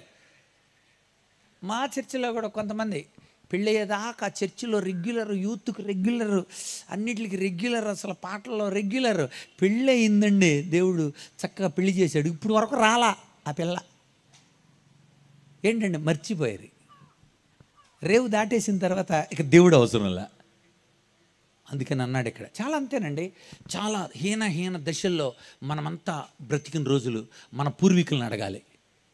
ఇప్పుడు మనకు మన ఇళ్లలో మంచి ఫెసిలిటీ, మన ఇళ్లలో ఒకళ్ళిద్దరైనా వేరే కంట్రీస్లో అలాగా లగ్జరియస్. మనకు ఇప్పుడు ఇక్కడ దేవుణ్ణి మర్చిపోయాం. అందుకంటున్నాడు నిన్ను సృష్టించిన వాడిని జ్ఞాపకం తెచ్చుకో, అప్పుడు మార్పు వస్తుంది నీకు. నిన్ను విమోచించిన వాడిని జ్ఞాపకం చేసుకో, అప్పుడు నీలో మార్పు వస్తుంది. ఆలోచనే కదా నాన్న, ఆలోచన నీలో ఉండాలి. ఎంత గుర్తుంచుకున్నావనే దాని మీద మార్పు వస్తుంది. ఎంత గుర్తుపెట్టుకున్నావు నువ్వు, అది అపవిత్రంగా ఉండకూడదు, అపవిత్రమైన చూడకూడదు, అపవిత్రమైన విషయాలు మాట్లాడు మనసులో ఉందనుకోండి, అప్పుడు మన బూతులు ఆడంగా ఆ బూతాటల్ని చూడం కదా. అలాంటి వాటిని టీవీల్లో పెట్టుకొని సెల్ ఫోన్లో డౌన్లోడ్ చేసుకొని ఓటీటీల కోసం డబ్బులు కట్టంగా అంటే ఏంటి, అది మనసులో లేదు, మనకి మర్చిపోయారు. ద్వితీయోపదేశకాండం 4:34, మీ దేవుడైన యెహోవా ఐగుప్తులో మీ కన్నులు ఎదుటి చేసిన వాటన్నిటి చొప్పున ఏ దేవుడైనా శోధనలతో, సూచక్రియలతో, మహత్కార్యాలతో, యుద్ధముతో, బాహుబలముతో, చాచిన చేతితో, మహాభయంకర కార్యాలతో ఎప్పుడైనా వచ్చి ఒక జనములో నుండి తన కొరకు ఒక జనాన్ని తీసుకొని ఎత్తనం చేశాడా? ఏ దేవుడైనా అలా చేశాడా? సూచక్రియలు చేసి, మహత్కార్యాలు చేసి, చాచిన హస్తంతో, శోధనలతో, మహత్కార్యాలతో, వడగండ్లు పంపి, మిడతలను పంపి, శత్రువుల్ని భూకంపాలు చేసి, ఆయన తెగులు రప్పించి అనేక మందిని శత్రువుల్ని మీ నుండి దూరం చేసిన ఇలాంటి దేవుడు ఎవడైనా ఉన్నాడా? సవాలు విసిరాడు దేవుడు. అంతటి దేవుణ్ణి నువ్వు మర్చిపోయావు కనుక జ్ఞాపకం చేసుకో. కనుక సృష్టించిన దేవుణ్ణి జ్ఞాపకం చేసుకో, విడిపించిన దేవుణ్ణి జ్ఞాపకం చేసుకో. ఇంత క్రితం ఐగుప్తులో ఉండేటప్పుడు వాళ్ళ నడుములు వంగిపోయి ప్రతిరోజు ఆ పనుల కోసం, ఆ యొక్క పిరమిడ్లు కట్టడానికి కోసం, ఆ పైకి లేపటం కోసం, అంతంత పెద్ద పెద్ద రాళ్లను కూడా లేపడం కోసం తాళ్ళు కట్టి, కప్పీలు కట్టి, వాటికి ఆ తాళ్ళు లాగుతూ వాళ్ళ నడుములు వంగిపోయినాయి అంట. చదువుతారన్నమాట. లేవీకాండం 26 మనకు కనబడుతుంది. లేవీకాండం 26 13 లేవీకాండం 26:13 చదవండి. అక్కడ ఎలా రాయబడింది? మీరు ఐగుప్తీయులకు దాసులు కాకుండా వారి దేశంలో నుండి నేను మిమ్మల్ని రప్పించి తిని, నేను మీ దేవుడైన యెహోవాను, మీ కాడి పలుపులు తెంపి మిమ్మల్ని నిలువుగా నడవజేశాను నేను. That is the redemption. Exodus, గ్రీకులో ఎక్సోడస్, విడుదల. నేనే విడుదల ఇచ్చాను మీకు. మీ నడుములు వంగిపోయి ఉంటే తిన్నగా నిలవబెట్టాను నేనే. జ్ఞాపకం చేసుకో. నీ మరణకరమైన పరిస్థితుల్లో నేను నిన్ను లేపా. ఎందుకో తెలుసా? నువ్వు పరిచర్య చేయాలని, పరిచారం చేయాలని. పేతురు అత్త దగ్గర ఆ పదం ఉంటుంది. పేతురు అత్త జ్వరము ఆమెను వీడిపోయాను. తర్వాత ఏముంటుందండి? ఆమె అందరికీ పరిచారం చేశాను. నువ్వు మంచం నుండి బయటికి ఎందుకు లేచావో తెలుసా? పరిచారం చేయడానికి. స్వస్థపడిన వాళ్ళందరూ పరిచర్య చేయలే, పరిచర్య చేయడం కోసం స్వస్థపరిచాడు. లేకపోతే మంచం మీద నుండి వన్ వే ట్రాఫిక్ అయ్యేది, ఇక అటే పోవటమేక. కానీ దేవుడు ఎందుకు బతికించాడు? నువ్వు పరిచర్య చేయాలని. దేవుడిని మర్చిపోయాను. జ్ఞాపకం చేసుకో. జ్ఞాపకం వీళ్ళలో మార్పుకు దోహదం అవుద్ది. నీకు గుర్తుంటే ఆ విషయం, అలా చేయకూడదు, అలా ఉండాలి. దేవుణ్ణి జ్ఞాపకం చేసుకో. ఇంకొక మాట 7వ అధ్యాయానికి రండి. ద్వితీయోపదేశకాండం అంటే మళ్ళీ చెప్పడాన్ని ద్వితీయోపదేశకాండం అంటాడు అనమాట. 7వ అధ్యాయం 19 7:19 నీ కన్నులు చూచిన ఈ గొప్ప శోధనలను, సూచక్రియలను, మహత్కార్యాలని, బాహుబలాన్ని, చాచిన చేతిని బాగా జ్ఞాపకం చేసుకో. అప్పుడు కృతజ్ఞత కలిగి ఉంటావు నువ్వు. ఎంత కృతజ్ఞత కలిగి ఉన్నావు మనం దేవునికి? ఎంత విశ్వాసపాత్రులుగా మనం ఉన్నాం దేవునికి, ఎలాంటి విశ్వాసాన్ని కలిగి ఉన్నాం మనం దేవునికి. జంతువులు కలిగి ఉన్న విశ్వాసం కంటే గొప్పదై ఉండాలి కదా మన విశ్వాసం, మన విశ్వసనీయత. కుక్కకి విశ్వాసం ఎక్కువ కదండి. విశ్వాసం కలిగిన జంతువు చెప్పండి మీరు, విశ్వాసం కలిగిన జంతువు కుక్క. అది అంత విశ్వాసం కలిగిన జంతువు కదా. ఎవరినైనా మరి కుక్క అంటే సీరియస్ అయిపోతున్నాడు. ఎవరినైనా మీరు కుక్క అన్నారు అనుకోండి, ఆహా నన్ను విశ్వాసం కలిగిన జంతువుతో పోల్చుతున్నారే, అవురా ఎంత సంతోషము, కృతజ్ఞతలు అనడో. నన్ను కుక్క అంటావురా అంటాడు. మరి కుక్క విశ్వాసం కలిగిన జంతువే కదా. కానీ ఏదో తేడా ఉంది, నిజమే. ఆ తేడా నేను గమనించా ఒకసారి. ఏంటది? నేను ఒక మంచి కుక్కను పెంచా, దానికి టామీ అని పేరు పెట్టా. దాన్ని పుట్టిన వెంటనే కొనుక్కున్నా, చాలా ఖరీదు పెట్టి. ఆ రోజుల్లో నేను 800 కొన్నారంటే ఇప్పుడు 8,000, చాలా 30,000 పైగా ఉంటుంది. దానికి ఒక కెనెల్ తయారు చేశా. దానికి చక్కగా అవి అప్పుడప్పుడు కొరుక్కోవటానికి కోసం ప్లాస్టిక్ ఎముకలు, సిట్రిలిక్ సబ్బులు, దానికోసం దువ్వెనలు, దాని గొర్రెలు కత్తిరించడానికి కట్టర్లు, ఇవన్నీ, దానికి చిన్న చిన్న ఫ్యాన్లు, అబ్బా ఇవన్నీ ఏర్పాటు చేశా. 6 నెలలు నా దగ్గర ఉంది. ఈ లోపల ఒక దొంగడు ఎత్తుకుపోయాడు. నాకు చాలా బాధ కలిగింది. ఏంట్రా ఎక్కడుందని మొత్తానికి కనుక్కున్నాం. 1 సంవత్సరం 2 నెలల తర్వాత ఆ కుక్క ఎక్కడుందో మాకు తెలిసింది. నేను ఒక సేవకుడు వెళ్ళాం, ఆ ప్రహరీ కూడా అలా ఉంది. అటేపు చూసాం, నిజం మా టామీయే. టామీ అన్నాను నేను. అది నన్ను చూసి మురిగింది. టామీ, నేను నీకు పేరు పెట్టింది నేనే, నిన్ను కొనుక్కున్నది నేనే, నీకు కెనల్ ఏర్పాటు చేసింది నేనే, నీకోసం సుమారు 12,000 రూపాయలు పెట్టి ఎక్విప్మెంట్ కొన్నది నేనే అన్నాను నేను. అయినా అది నన్ను చూసి మురుగుతుంది. ఆ దొంగోడు తీసుకెళ్ళి దానికి ముద్దేస్తుంటే ఆ దొంగోడికి తోగూపుకుంటా కొన్నవాడిని అన్నీ ఏర్పాటు చేసి నన్ను చూసి మురుగుతుందండి. అది కుక్క విశ్వాసం. నిన్ను కన్నవాడెవడో, నిన్ను పోషించినడెవడో, ఇప్పటి వరకు ఉంచినడెవడో దేవుణ్ణి మర్చిపోయి సాతానగాడికి తోకూపుకుంటా ఆడు చూపించే లోకాశలన్నిటికి అటు ఇటు తిరుగుతూ మనల్ని ప్రేమించి మన కోసం రక్తం కార్చిన దేవుణ్ణి మర్చిపోతే కుక్క విశ్వాసానికి నీ విశ్వాసానికి తేడా లేదని అర్థం. జ్ఞాపకం చేసుకో, బి రిమెంబర్డ్. కనుక మనం ఇంకా కృతజ్ఞత కలిగి ఉన్నామా దేవుని ఎడల, అది మార్పుకు దోహదం అవుతుంది. అందుకని 8వ అధ్యాయం ద్వితీయోపదేశకాండం 8వ అధ్యాయం 18వ వచనం చదవాలి. కాగా నీ దేవుడైన యెహోవాను జ్ఞాపకం చేసుకోవాలి నువ్వు. ఎలాగనగా పైన చెబుతాడు, ఇదిగో అరణ్యములో నిన్ను 16వ వచనం, తుదకు నీకు మేలు చేయవలనని నిన్ను అణుచుటకు శోధించుటకు నీ పితరులు ఎరుకని మన్నాతో అరణ్యమున నిన్ను పోషించెను. మీరేమనుకున్నారు? మా సామర్థ్యము, మా బాహుబలము, ఇంత భాగ్యము కలుగజేసినని అనుకుందరేమో. దేవుణ్ణి జ్ఞాపకం చేసుకో. మీ బాహుబలం, మీ అరణ్యంలో మీ బాహుబలం ఏం పని చేద్దరు? అరణ్యంలో దేవుడు మన్నా అని పెడితే మన్నా తింటూ తింటూ మధ్యలో అనుకున్నారంట వాళ్ళు, ఏం తింటారా ఈ సవీసారం లేని మన్నా, కొత్త తేనె రుచి వంటిది అంటుంది అక్కడ, కొత్త తేనె రుచి వంటిది. అలాంటి మన్నా తినుకుంటాళ్ళు ఫీల్ అయిపోతున్నారు. మేము ఐగుప్తులోనైతే మరి కేకరకాయలు తిన్నాం, కాకరకాయలు తిన్నాం, గోంగూర తెచ్చుకున్నాం, అందులో వేసుకున్నాం, చక్కగా ఇవన్నీ అంత బాగా ఆదివారాలు అంటే మాకు అదే, అలాగని తెగ చెప్పేసుకుంటున్నారంట. అసలు దేవుడు అన్నాడు, బాధపడకండి, నేను మిమ్మల్ని కూడా ఖచ్చితంగా మాంసం పెడతాను. పెట్టాడు, మాంసం పెట్టాడు. ఎంత పెట్టాడు అనుకున్నారు? రోజుకి ఇప్పుడు ఉదాహరణకి 5 లక్షలే అనుకుందాం. 5 లక్షలు ఉదాహరణ మనమందరం సైన్యం, ఇజ్రాయెల్ సైన్యం అనుకుందాం. నేను 6 పూరేళ్ళు తింటే, మన నవరత్నం గారు డైట్ని బట్టి 3 పూరేళ్ళే తింటే, ఫ్రాన్సిస్ గారు ఈవినింగ్ తినరు కనుక ఆయన 1 పూరేడే తింటే, అలా గనుక అదిగో జాన్సన్ గారు 4 తింటే, అదిగో ఆయన అలాగా సరాసరిన మనిషి 3 పూరేళ్ళు తింటే, ఒక రోజుకి సాయంత్రానికి రావాల్సిన పూరేళ్ళు ఏమో తెలుసా? 15 లక్షలు. 15 లక్షల పూరేళ్ళు ఇజ్రాయేళ్ల పాలెం నిండా అలా ఉన్నాయండి. ఇసుక రేణువులు వలె వాళ్ళను. ఎంత వాళ్ళని ప్రేమించాడు దేవుడు. నీ బాహుబలాన్ని బట్టి కాదు, నీ తెలివితేటలను బట్టి కాదు. రిమెంబర్, దేవుణ్ణి జ్ఞాపకం చేసుకో. కనుక నువ్వు ఎందుకు మారట్లేదంటే, ఒకటి దేవుడి ఆలోచనలు వింటలేదు, రెండవది నీ స్మృతిలో దేవుని గురించిన ఆలోచన లేదు. వినకపోవడం గుర్తుంచుకోకపోవడం వలన ఎక్కువ మంది ఫెయిల్ అవుతారు. పరీక్షలో ఎందుకు ఫెయిల్ అయ్యారు? వాళ్ళు పాఠాలు చెప్తే వినరు. రెండవది, పరీక్షలు ఎందుకు ఫెయిల్ అయ్యారు? విన్నారు కానీ గుర్తులేదు అంతే. జ్ఞాపకం తెచ్చుకోవడానికి ఇబ్బంది పడిపోతుంటారు. ఎందుకని? ఎగ్జామినేషన్ థర్డ్ బెల్ కొడతారనగా వీడు మొదలు పెడతాడు అనమాట. Third bell, John Mary Babu car bear aeroplane there talking the bell, వస్తున్నా నాకు కంగారు పడదు, there are talking the bell అంటూ ఆగరా, there are talking the bell అంటూ బేబీ తీసేళ్ళి లుక్ మెరుచుకుని అంటుంటాడు వీడు.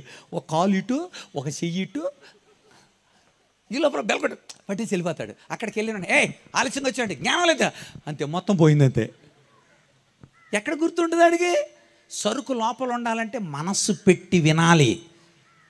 మనస్సు పెట్టి దేవుని మాటలు విన్నప్పుడు హృదయాల మీద ముద్రింపబడతాయి. ఆ బొమ్మలతో సహా బోర్డు మీద వేసిన అన్నీ కూడా అలా గుర్తొస్తుంటాయి.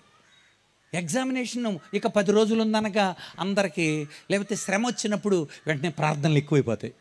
ప్రభువా, పరీక్షలు 10 రోజుల్లో ఉన్నాయి ప్రభు, ఇప్పటివరకు ఏం చదవలేదు నాయన, 10 చదివాను నాయన, 8 వచ్చి ఎలా చేయనాయన. నీ ఆలోచన తగలబెట్ట, అదేమో ఆలోచన రా, నీ బుర్ర మీద అంత ఒత్తిడి ఎందుకురా, ఫస్ట్ నుండి చదవాలి కదరా, ఇప్పుడు నా మీద ఒత్తిడి ఎందుకురా అని దేవుడు ఆమేన్ అండా. మరికొంతమంది ఇంకా దురాశ ఉంటుంది అనమాట. ప్రభు నిశ్చితమైతే పేపర్ కనబడేలా చేయను, పేపర్ కనబడాలంట, అదే దురాలోచనే. కొంతమంది ఇంకొక దురాలోచన ఉంటుంది. అదేంటో తెలుసా? ప్రభు నీ చిత్తమైతే నేనేం అడగట్లేదు నేను, ముందు వెనక పక్కోళ్ళు మంచోళ్ళు కాబడితే చాలు. దేవుడు అంటాడు, నేను నీకు సమస్తం ఇచ్చాను, నేను అసలు నువ్వు నా కార్యాలని నెరవేర్చట్లా.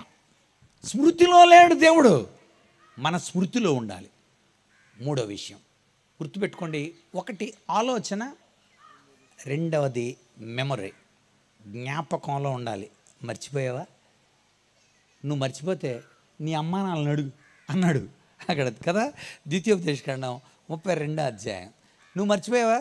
దేవుడు ఏం చేశాడు నీకు తెలీదా? నీ పరిస్థితులు ఎలా ఉన్నాయో నీకు ఇంకా మర్చిపోయావు. అప్పుడే మీ అమ్మ నాన్నని అడుగు, చదువుతారు. సో 32వ అధ్యాయం 7వ వచనం, పూర్వదినాలని జ్ఞాపకం చేసుకో, తరతరములు సంవత్సరాలని తలుచుకో. ఒకవేళ నీకు తెలియకపోతే నీ తండ్రిని అడుగు, అతను నీకు చెప్తాడు. నీ తండ్రిని అడుగు, అతను నీ పెద్దలను అడుగు. ఇప్పుడు నేను అప్పుడు ఎందుకు గుర్తు చేసుకున్నాను? అప్పుడు ఆ రోజులు ఎందుకు గుర్తు చేసుకున్నానంటే, అప్పటి నుండి ఉన్నవాళ్ళు ఇప్పుడు ఉన్నారు, చాలామంది ఉన్నారు. ఆ రోజుల్లో ప్రాణం ఇచ్చేసేవాళ్ళు. ఈ రోజుల్లో అలాంటి ప్రేమ చాలా చోట్ల మేము వెళ్ళినప్పుడు కనపట్లా. ఎందుకని? మార్పు లేదు చాలామందిలో. పైకి బాగా మారచ్చు, ఇళ్ళు మారచ్చు, మన యొక్క బైకులు మారచ్చు, మన పరిస్థితులు మారచ్చు, మన ఆహార పదార్థాలు మారచ్చు. అప్పుడు ఇలాంటి ఆహారం తినకపోవచ్చు, అప్పుడు మన ఇంట్లో ఈ వసతులు లేకపోవచ్చు. కానీ దేవుని బిడ్డలు దేవుని మాట అంటే అంత లక్ష్యం. ఆ రోజుల్లో దేవుని మాటల మనసులో ఉంచుకునే స్థితి కూడా మా ఇంట్లో చెబుతాను నేను. ఎగ్జాంపుల్, మా ఇంట్లో ఫ్యామిలీ ప్రేయర్ అవ్వకుండా భోజనం లేదు. ఎవ్రీడే ఫ్యామిలీ ప్రేయర్ అయిన తర్వాత మా ఇంట్లో ఉదయం బైబిల్ చదవకుండా బ్రేక్ఫాస్ట్ లేదు. చదివినట్టుగా ఒక నోట్స్, ఆ నోట్స్లో ఏం చదివావో అక్కడ ఒక కంఠస్థ వాక్యం ఆ అధ్యాయంలో రాయాలి. ఒక వాక్యానుసారమైన, ఒక క్రమానుగతమైన దేవుణ్ణి గుర్తు చేసుకునే స్థితిగతులు. నీకు తెలియలేదా? నీ తల్లిదండ్రులను అడుగు. మర్చిపోయావా? నీ పెద్దలను అడుగు. ప్రకటన గ్రంథంలో కూడా దేవుడు ఖచ్చితంగా ఆ సంఘాలని గద్దిస్తూ 2వ అధ్యాయం 5వ వచనంలో ఏమంటాడు? ప్రకటన గ్రంథం 2వ అధ్యాయం 5వ వచనం, ఏ స్థితిలో పడితివో ఒక్కసారి జ్ఞాపకం చేసుకో.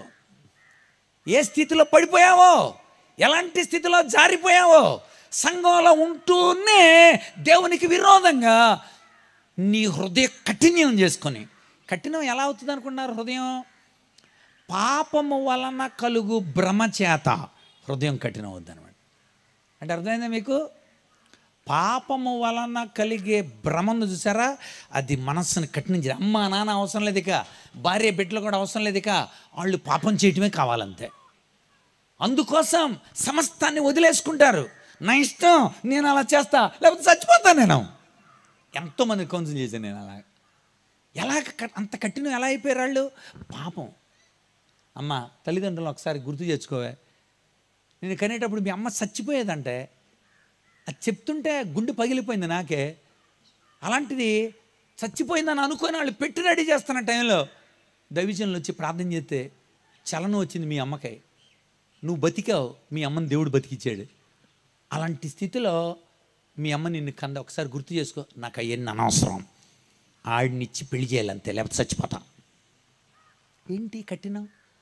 పాపం వల్ల కలిగే భ్రమ. అందుచేత ఎందుకు మార్పు రాట్లా ప్రజల్లో? హృదయం కఠినమైంది. ఎందుకు కఠినమైంది? దేవుని వాక్కు లేదు, విషయాలు మనసుల్లో లేవు. అందుకంటాడు ఇక్కడే ప్రకటన గ్రంథం 3వ అధ్యాయం 3వ వచనంలో, నా ఉపదేశాన్ని జ్ఞాపకం చేసుకొని మారు మనసు పొందు. ఉపదేశాన్ని జ్ఞాపకం చేసుకో, మారు మనసు పొందు. మెటానోయియా అని ఉంటుంది గ్రీకులో. మెటానోయియా అంటే ఆ తర్వాత నోయియా ఎరిగి ఉండుట అని అర్థం. ఒక విషయం చెప్పినప్పుడు ఆ విషయాన్ని నువ్వు ఎరిగి ఉంటే నీ మనసు మార్పు వస్తుంది. అదే బైబిల్ చెప్పింది.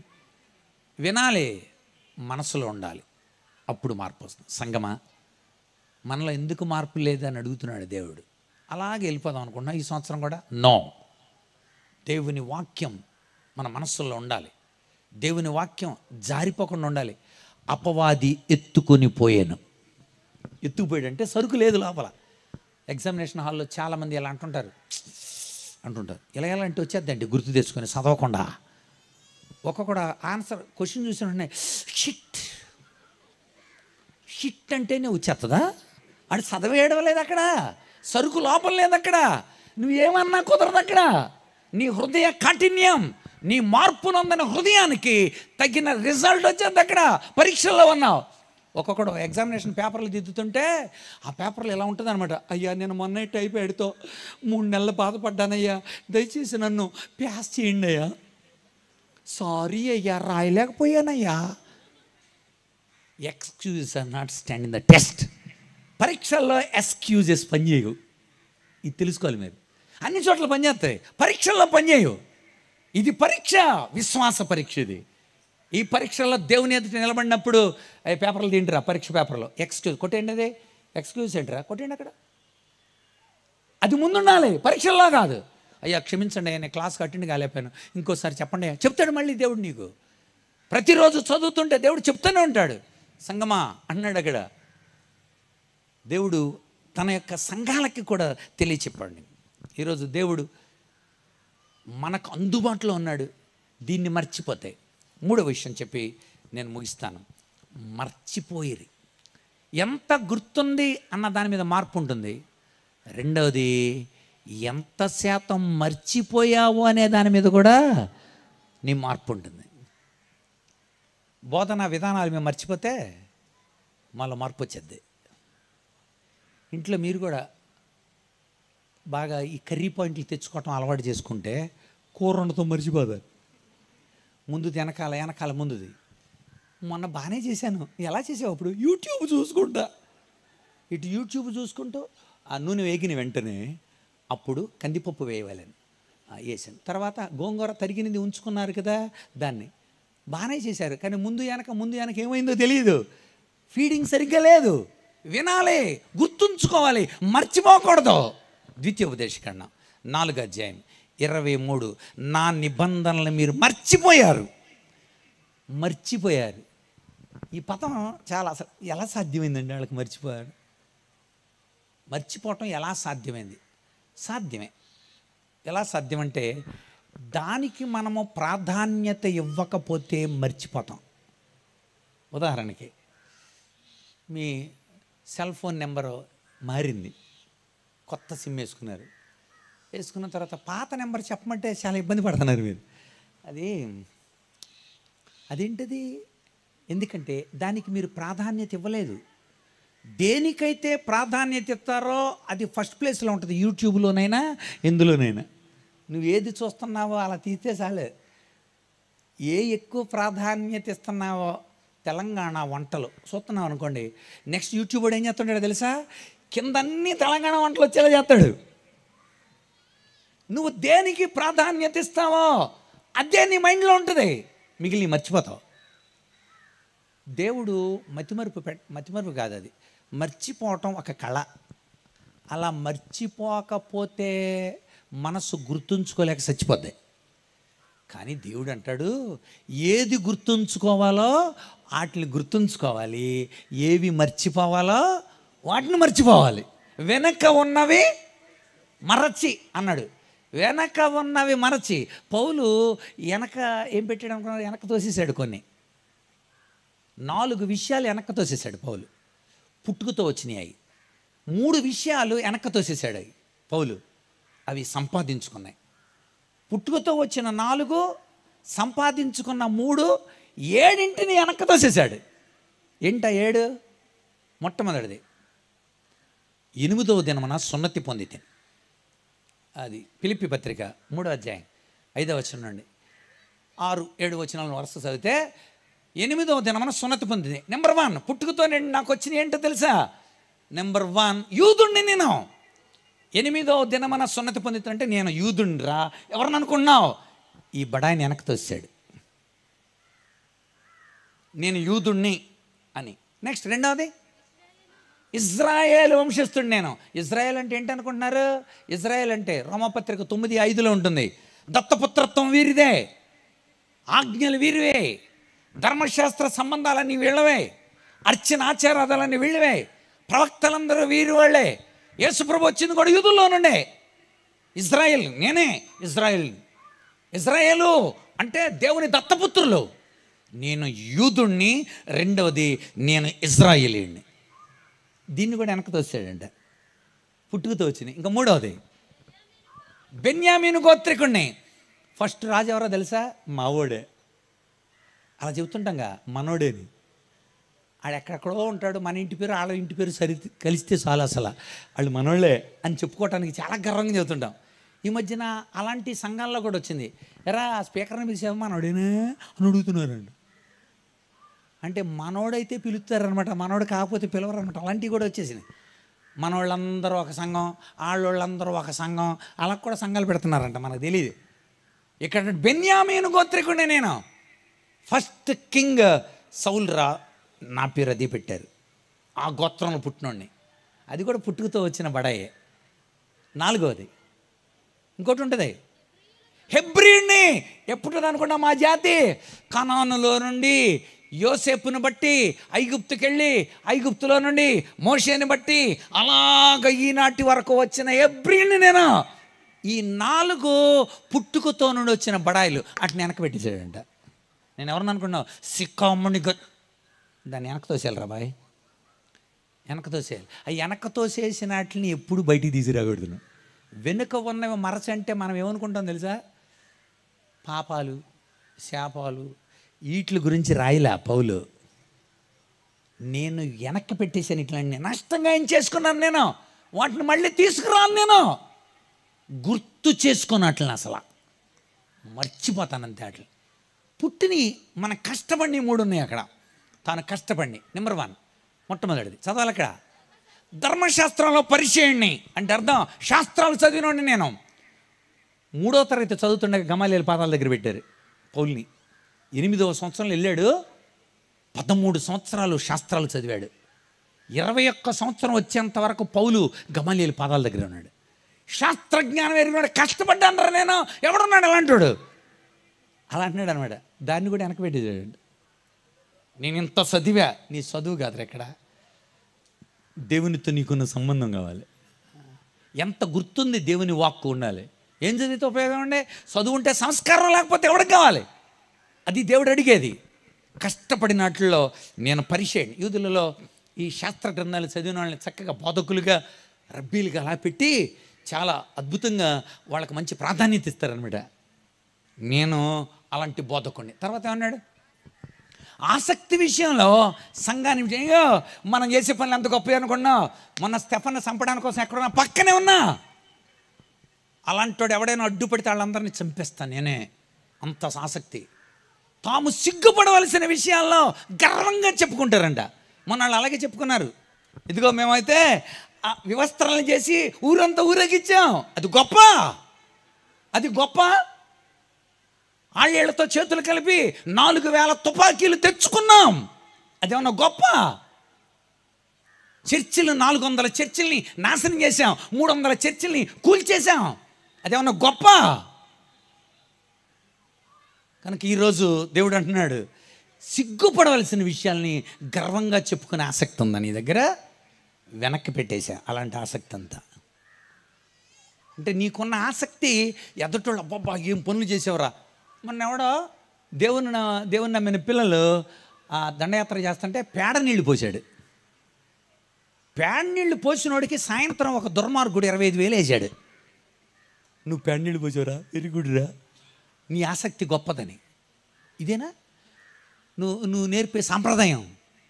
ఇదేనా నువ్వు కలిగి ఉన్న ఈ యొక్క విధానం? పౌలు అంటున్నాడు, ఆసక్తి విషయంలో ఎవరినైనా చంపేస్తానంతే. ఇంకా మూడోది, ధర్మశాస్త్రం విషయంలో నేను అనింద్యుణ్ణి, ఎవడు నన్ను అంటానికి వీలు లేకుండా బతుకుతున్నా అన్నాడు. నీ మంచితనం దేవుడి దృష్టిలో మురికిగుడ్డ, మసిగుడ్డ. మీకా గ్రంథం 7వ అధ్యాయం 4వ వచనంలో చెబుతాడు ఏమని, వారిలో యథార్థవంతులు ముండ్ల చెట్టు వంటి వాళ్ళు, వారిలో మంచివారు ముండ్ల చెట్టు కంటేనూ ముండ్లుగా ఉందరు. నీ మంచితనం ముండ్ల చెట్టు లాంటిది, నీ యథార్థత ముండ్లు కంటే దౌర్భాగ్యమైంది. ఎవడికి కావాలి నీ మంచితనం? దేవుణ్ణి ఎరగని మంచితనం ఎవడికి అవసరంలా. కొంతమంది ఏమంటారు తెలుసా, అన్నయ్య గారు నేను దేవుణ్ణి నమ్మను, అలాగని నాకు సిగరెట్లు ఏమీ లేవు, అలవాటు లేవు, మందు అలవాటు లేదు, మంచిగా ఉంటాను నేను. నీ మంచితనం పనికిరాదు.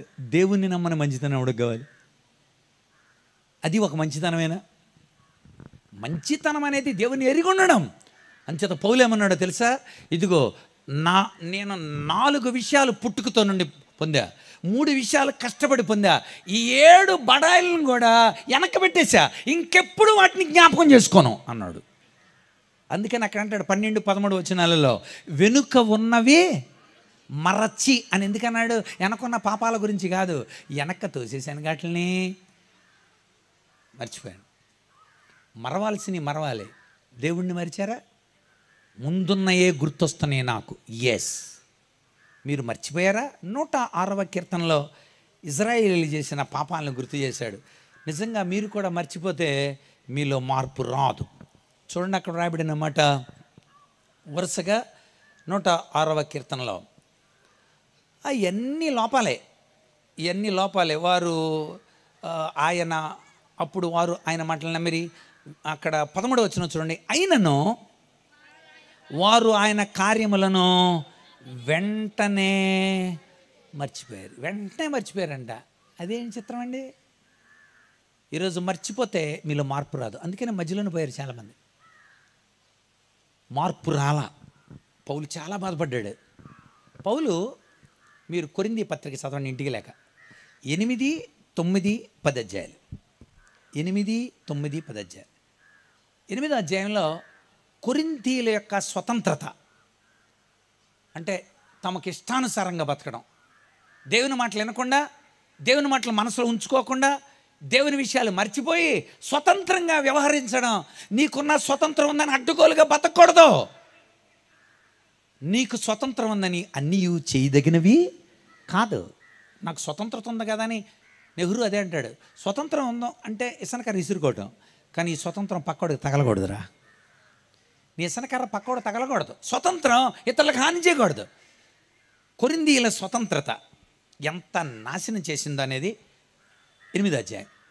9వ అధ్యాయం, నాకు స్వతంత్రం ఉన్నప్పటికీ కూడా నేను అలాంటి పనులు చేయలా, ఎందుకంటే దేవుని వాక్కు నాలో ఉంది. అది 9వ అధ్యాయం. 10వ అధ్యాయం, ఇజ్రాయేలీలు కూడా వాళ్ళు దేవుణ్ణి మర్చిపోయి ఎలాంటి మార్పు వచ్చిందో చూడండి. అది రాశాడు. ఒకసారి రండి, కొరింథీయులకు రాసిన వీళ్ళు చూపించి ముగిస్తాం. కొరింథీయులకు రాసిన మొదటి పత్రిక. శుభవార్త విన్నారు కదా మీరు. ఏంటండి శుభవార్త?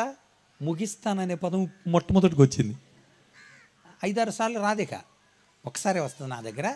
నేను ముగిస్తానని అర్థం. 10వ అధ్యాయం. సహోదరులరా, ఈ సంగతి మీకు తెలియకుండా నాకు ఇష్టం లేదు. పితరులందరూ మేఘం కింద ఉన్నారు, వారందరూ సముద్రంలో నడిచిపోయారు. మోషేని బట్టి మేఘంలో సముద్రంలో బాప్తిసం పొందారు. అందరు ఆత్మ సంబంధమైన ఒకే ఆహారాన్ని భుజించారు. అందరు ఆత్మ సంబంధమైన ఒకే పానం చేశారు.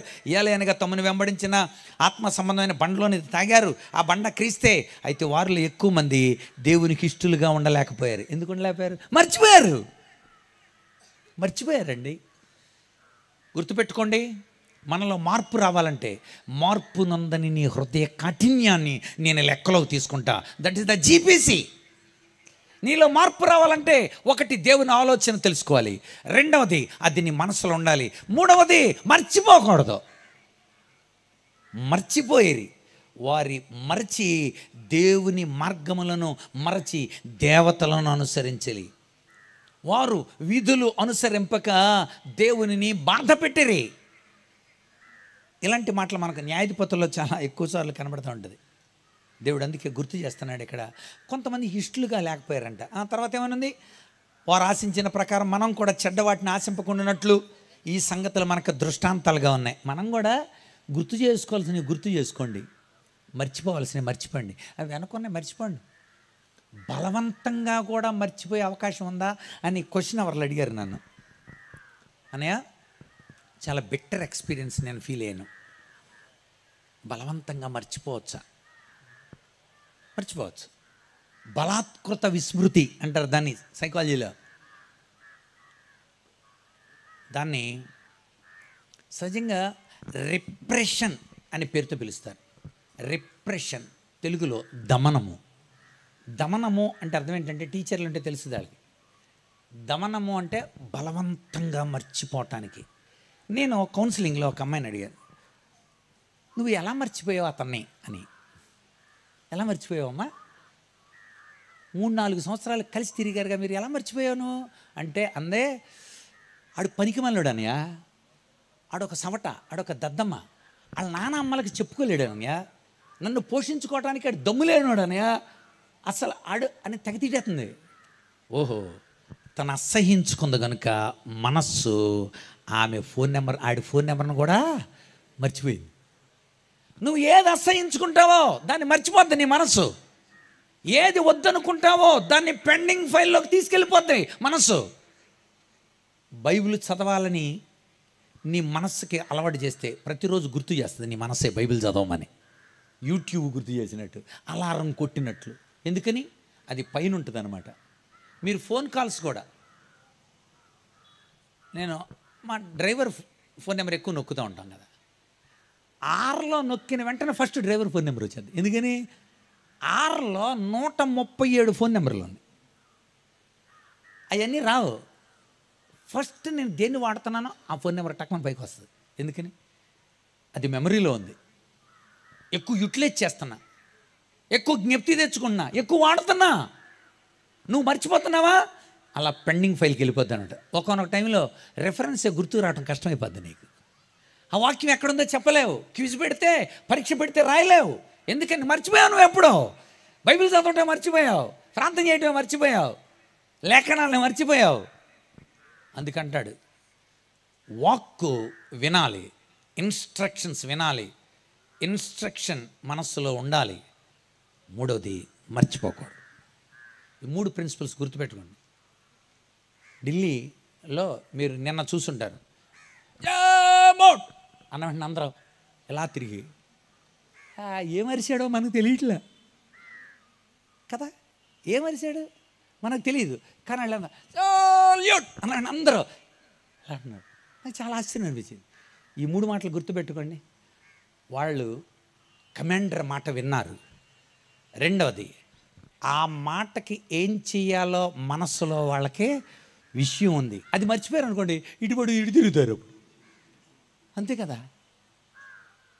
మర్చిపోలేదు వాళ్ళు, గుర్తుంది. వాళ్ళు ఏం చేయాలి? పీచే మోట్ అన్నాడు అనమాట. ఈ పదం వినపడదు మనకు అక్కడ. మోట్ అంటాడు అంతే. అది వాళ్ళకి తెలుసు. నీకు నీ దేవునికి మధ్య అత్యున్నతమైన సంబంధం ఎంత పెంచుకున్నావు? దేవుని మాట వింటున్నావా? ఆయన మాట నీకు అర్థమవుతుందా? దేవుడు మాట్లాడుతున్నాడని మనసులో ఉందా? పిల్లల దగ్గర నుండి ఆ స్టిమ్యులేషన్ ఉంటుందండి.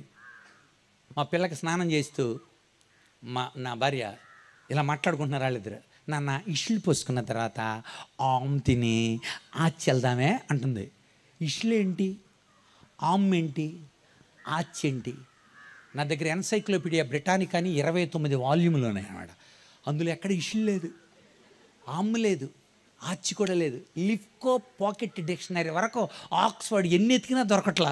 కానీ వాళ్ళిద్దరికి అర్థమైపోతుంది ఇష్లు అంటే స్నానమని, ఆమ్ అంటే అన్నమని, ఆచి అంటే ఊరని. ఎలా తెలిసింది? అమ్మ మాట ఆ కూతురు వింటా ఉంటుంది. ఇష్లు అంటే స్నానం, అది మనసులో ఉంటుంది, అందుకని తల ఊపుతుంది అన్నాడు. చిన్న పిల్లకి ఇష్లు అంటే తెలిసింది, ఆమ్ అంటే తెలిసింది, ఆచి అంటే తెలిసింది. ఈ 3 తెలిసినాయి కనుక ఈరోజు దేవుని మాట వినాలి, దేవుని మాట మనస్సులో ఉండాలి, దేవుని మాట మర్చిపోకూడదు. మరిన్ని విషయాలు రాత్రికి తెలుసుకుందాం. మన మార్పుకు దోహదమయ్యే విషయాలు ఇవి పాటిస్తే నిశ్చయంగా నువ్వు మార్పు చెందుతావు. మెటానోయ, మనస్సు మారుతుంది, నిశ్చయం కలుగుతుంది. అలా ఉండడానికి పరిశుద్ధాత్ముడు మనందరినీ సిద్ధపరచునుగాక. ఆమేన్. తల్ల వంచండి, ప్రార్థించాను. ప్రేమ కలిగిన తండ్రి, నీ నామాన్ని బట్టి నీకు కృతజ్ఞతాస్తుతులు చెల్లిస్తున్నా. మా జీవితాల ఎడల మీరు కలిగి ఉన్న ఉన్నతమైన తలంపులు ఎంతో గొప్పవి. మారని మా హృదయ కాఠిన్యాన్ని మీరు చూస్తున్నారు ప్రభువా. మారని మా తత్వాన్ని మీరు గుర్తించి ఈరోజు మాతో మాట్లాడుతున్నారు ప్రభువా. హృదయాలను ఎరిగిన దేవా, మేము మారాలని, నీకు ఉపయోగపడాలని, సంఘానికి, సమాజానికి, లోకంలో నీ కొరకు సాక్షులుగా బ్రతకాలని ఆశిస్తున్నారు. అందుకే ఈ లోకానికి వచ్చారు, అందుకే ప్రాణం పెట్టారు, అందుకే రక్తం కార్చారు, అందుకే సమాధి చేయబడి తిరిగి లేచి పరిశుద్ధాత్ముడు మాకు ఇచ్చారు ప్రభువా. మీరు ఇస్తున్న సందేశం మా జీవితాలలో మేము వినులాగున, మీరు మాతో మాట్లాడుతున్నప్పుడు మేము వాటిని గ్రహించులాగున బిడ్డలందరికీ ప్రభు మీ కృపను గ్రహించండి.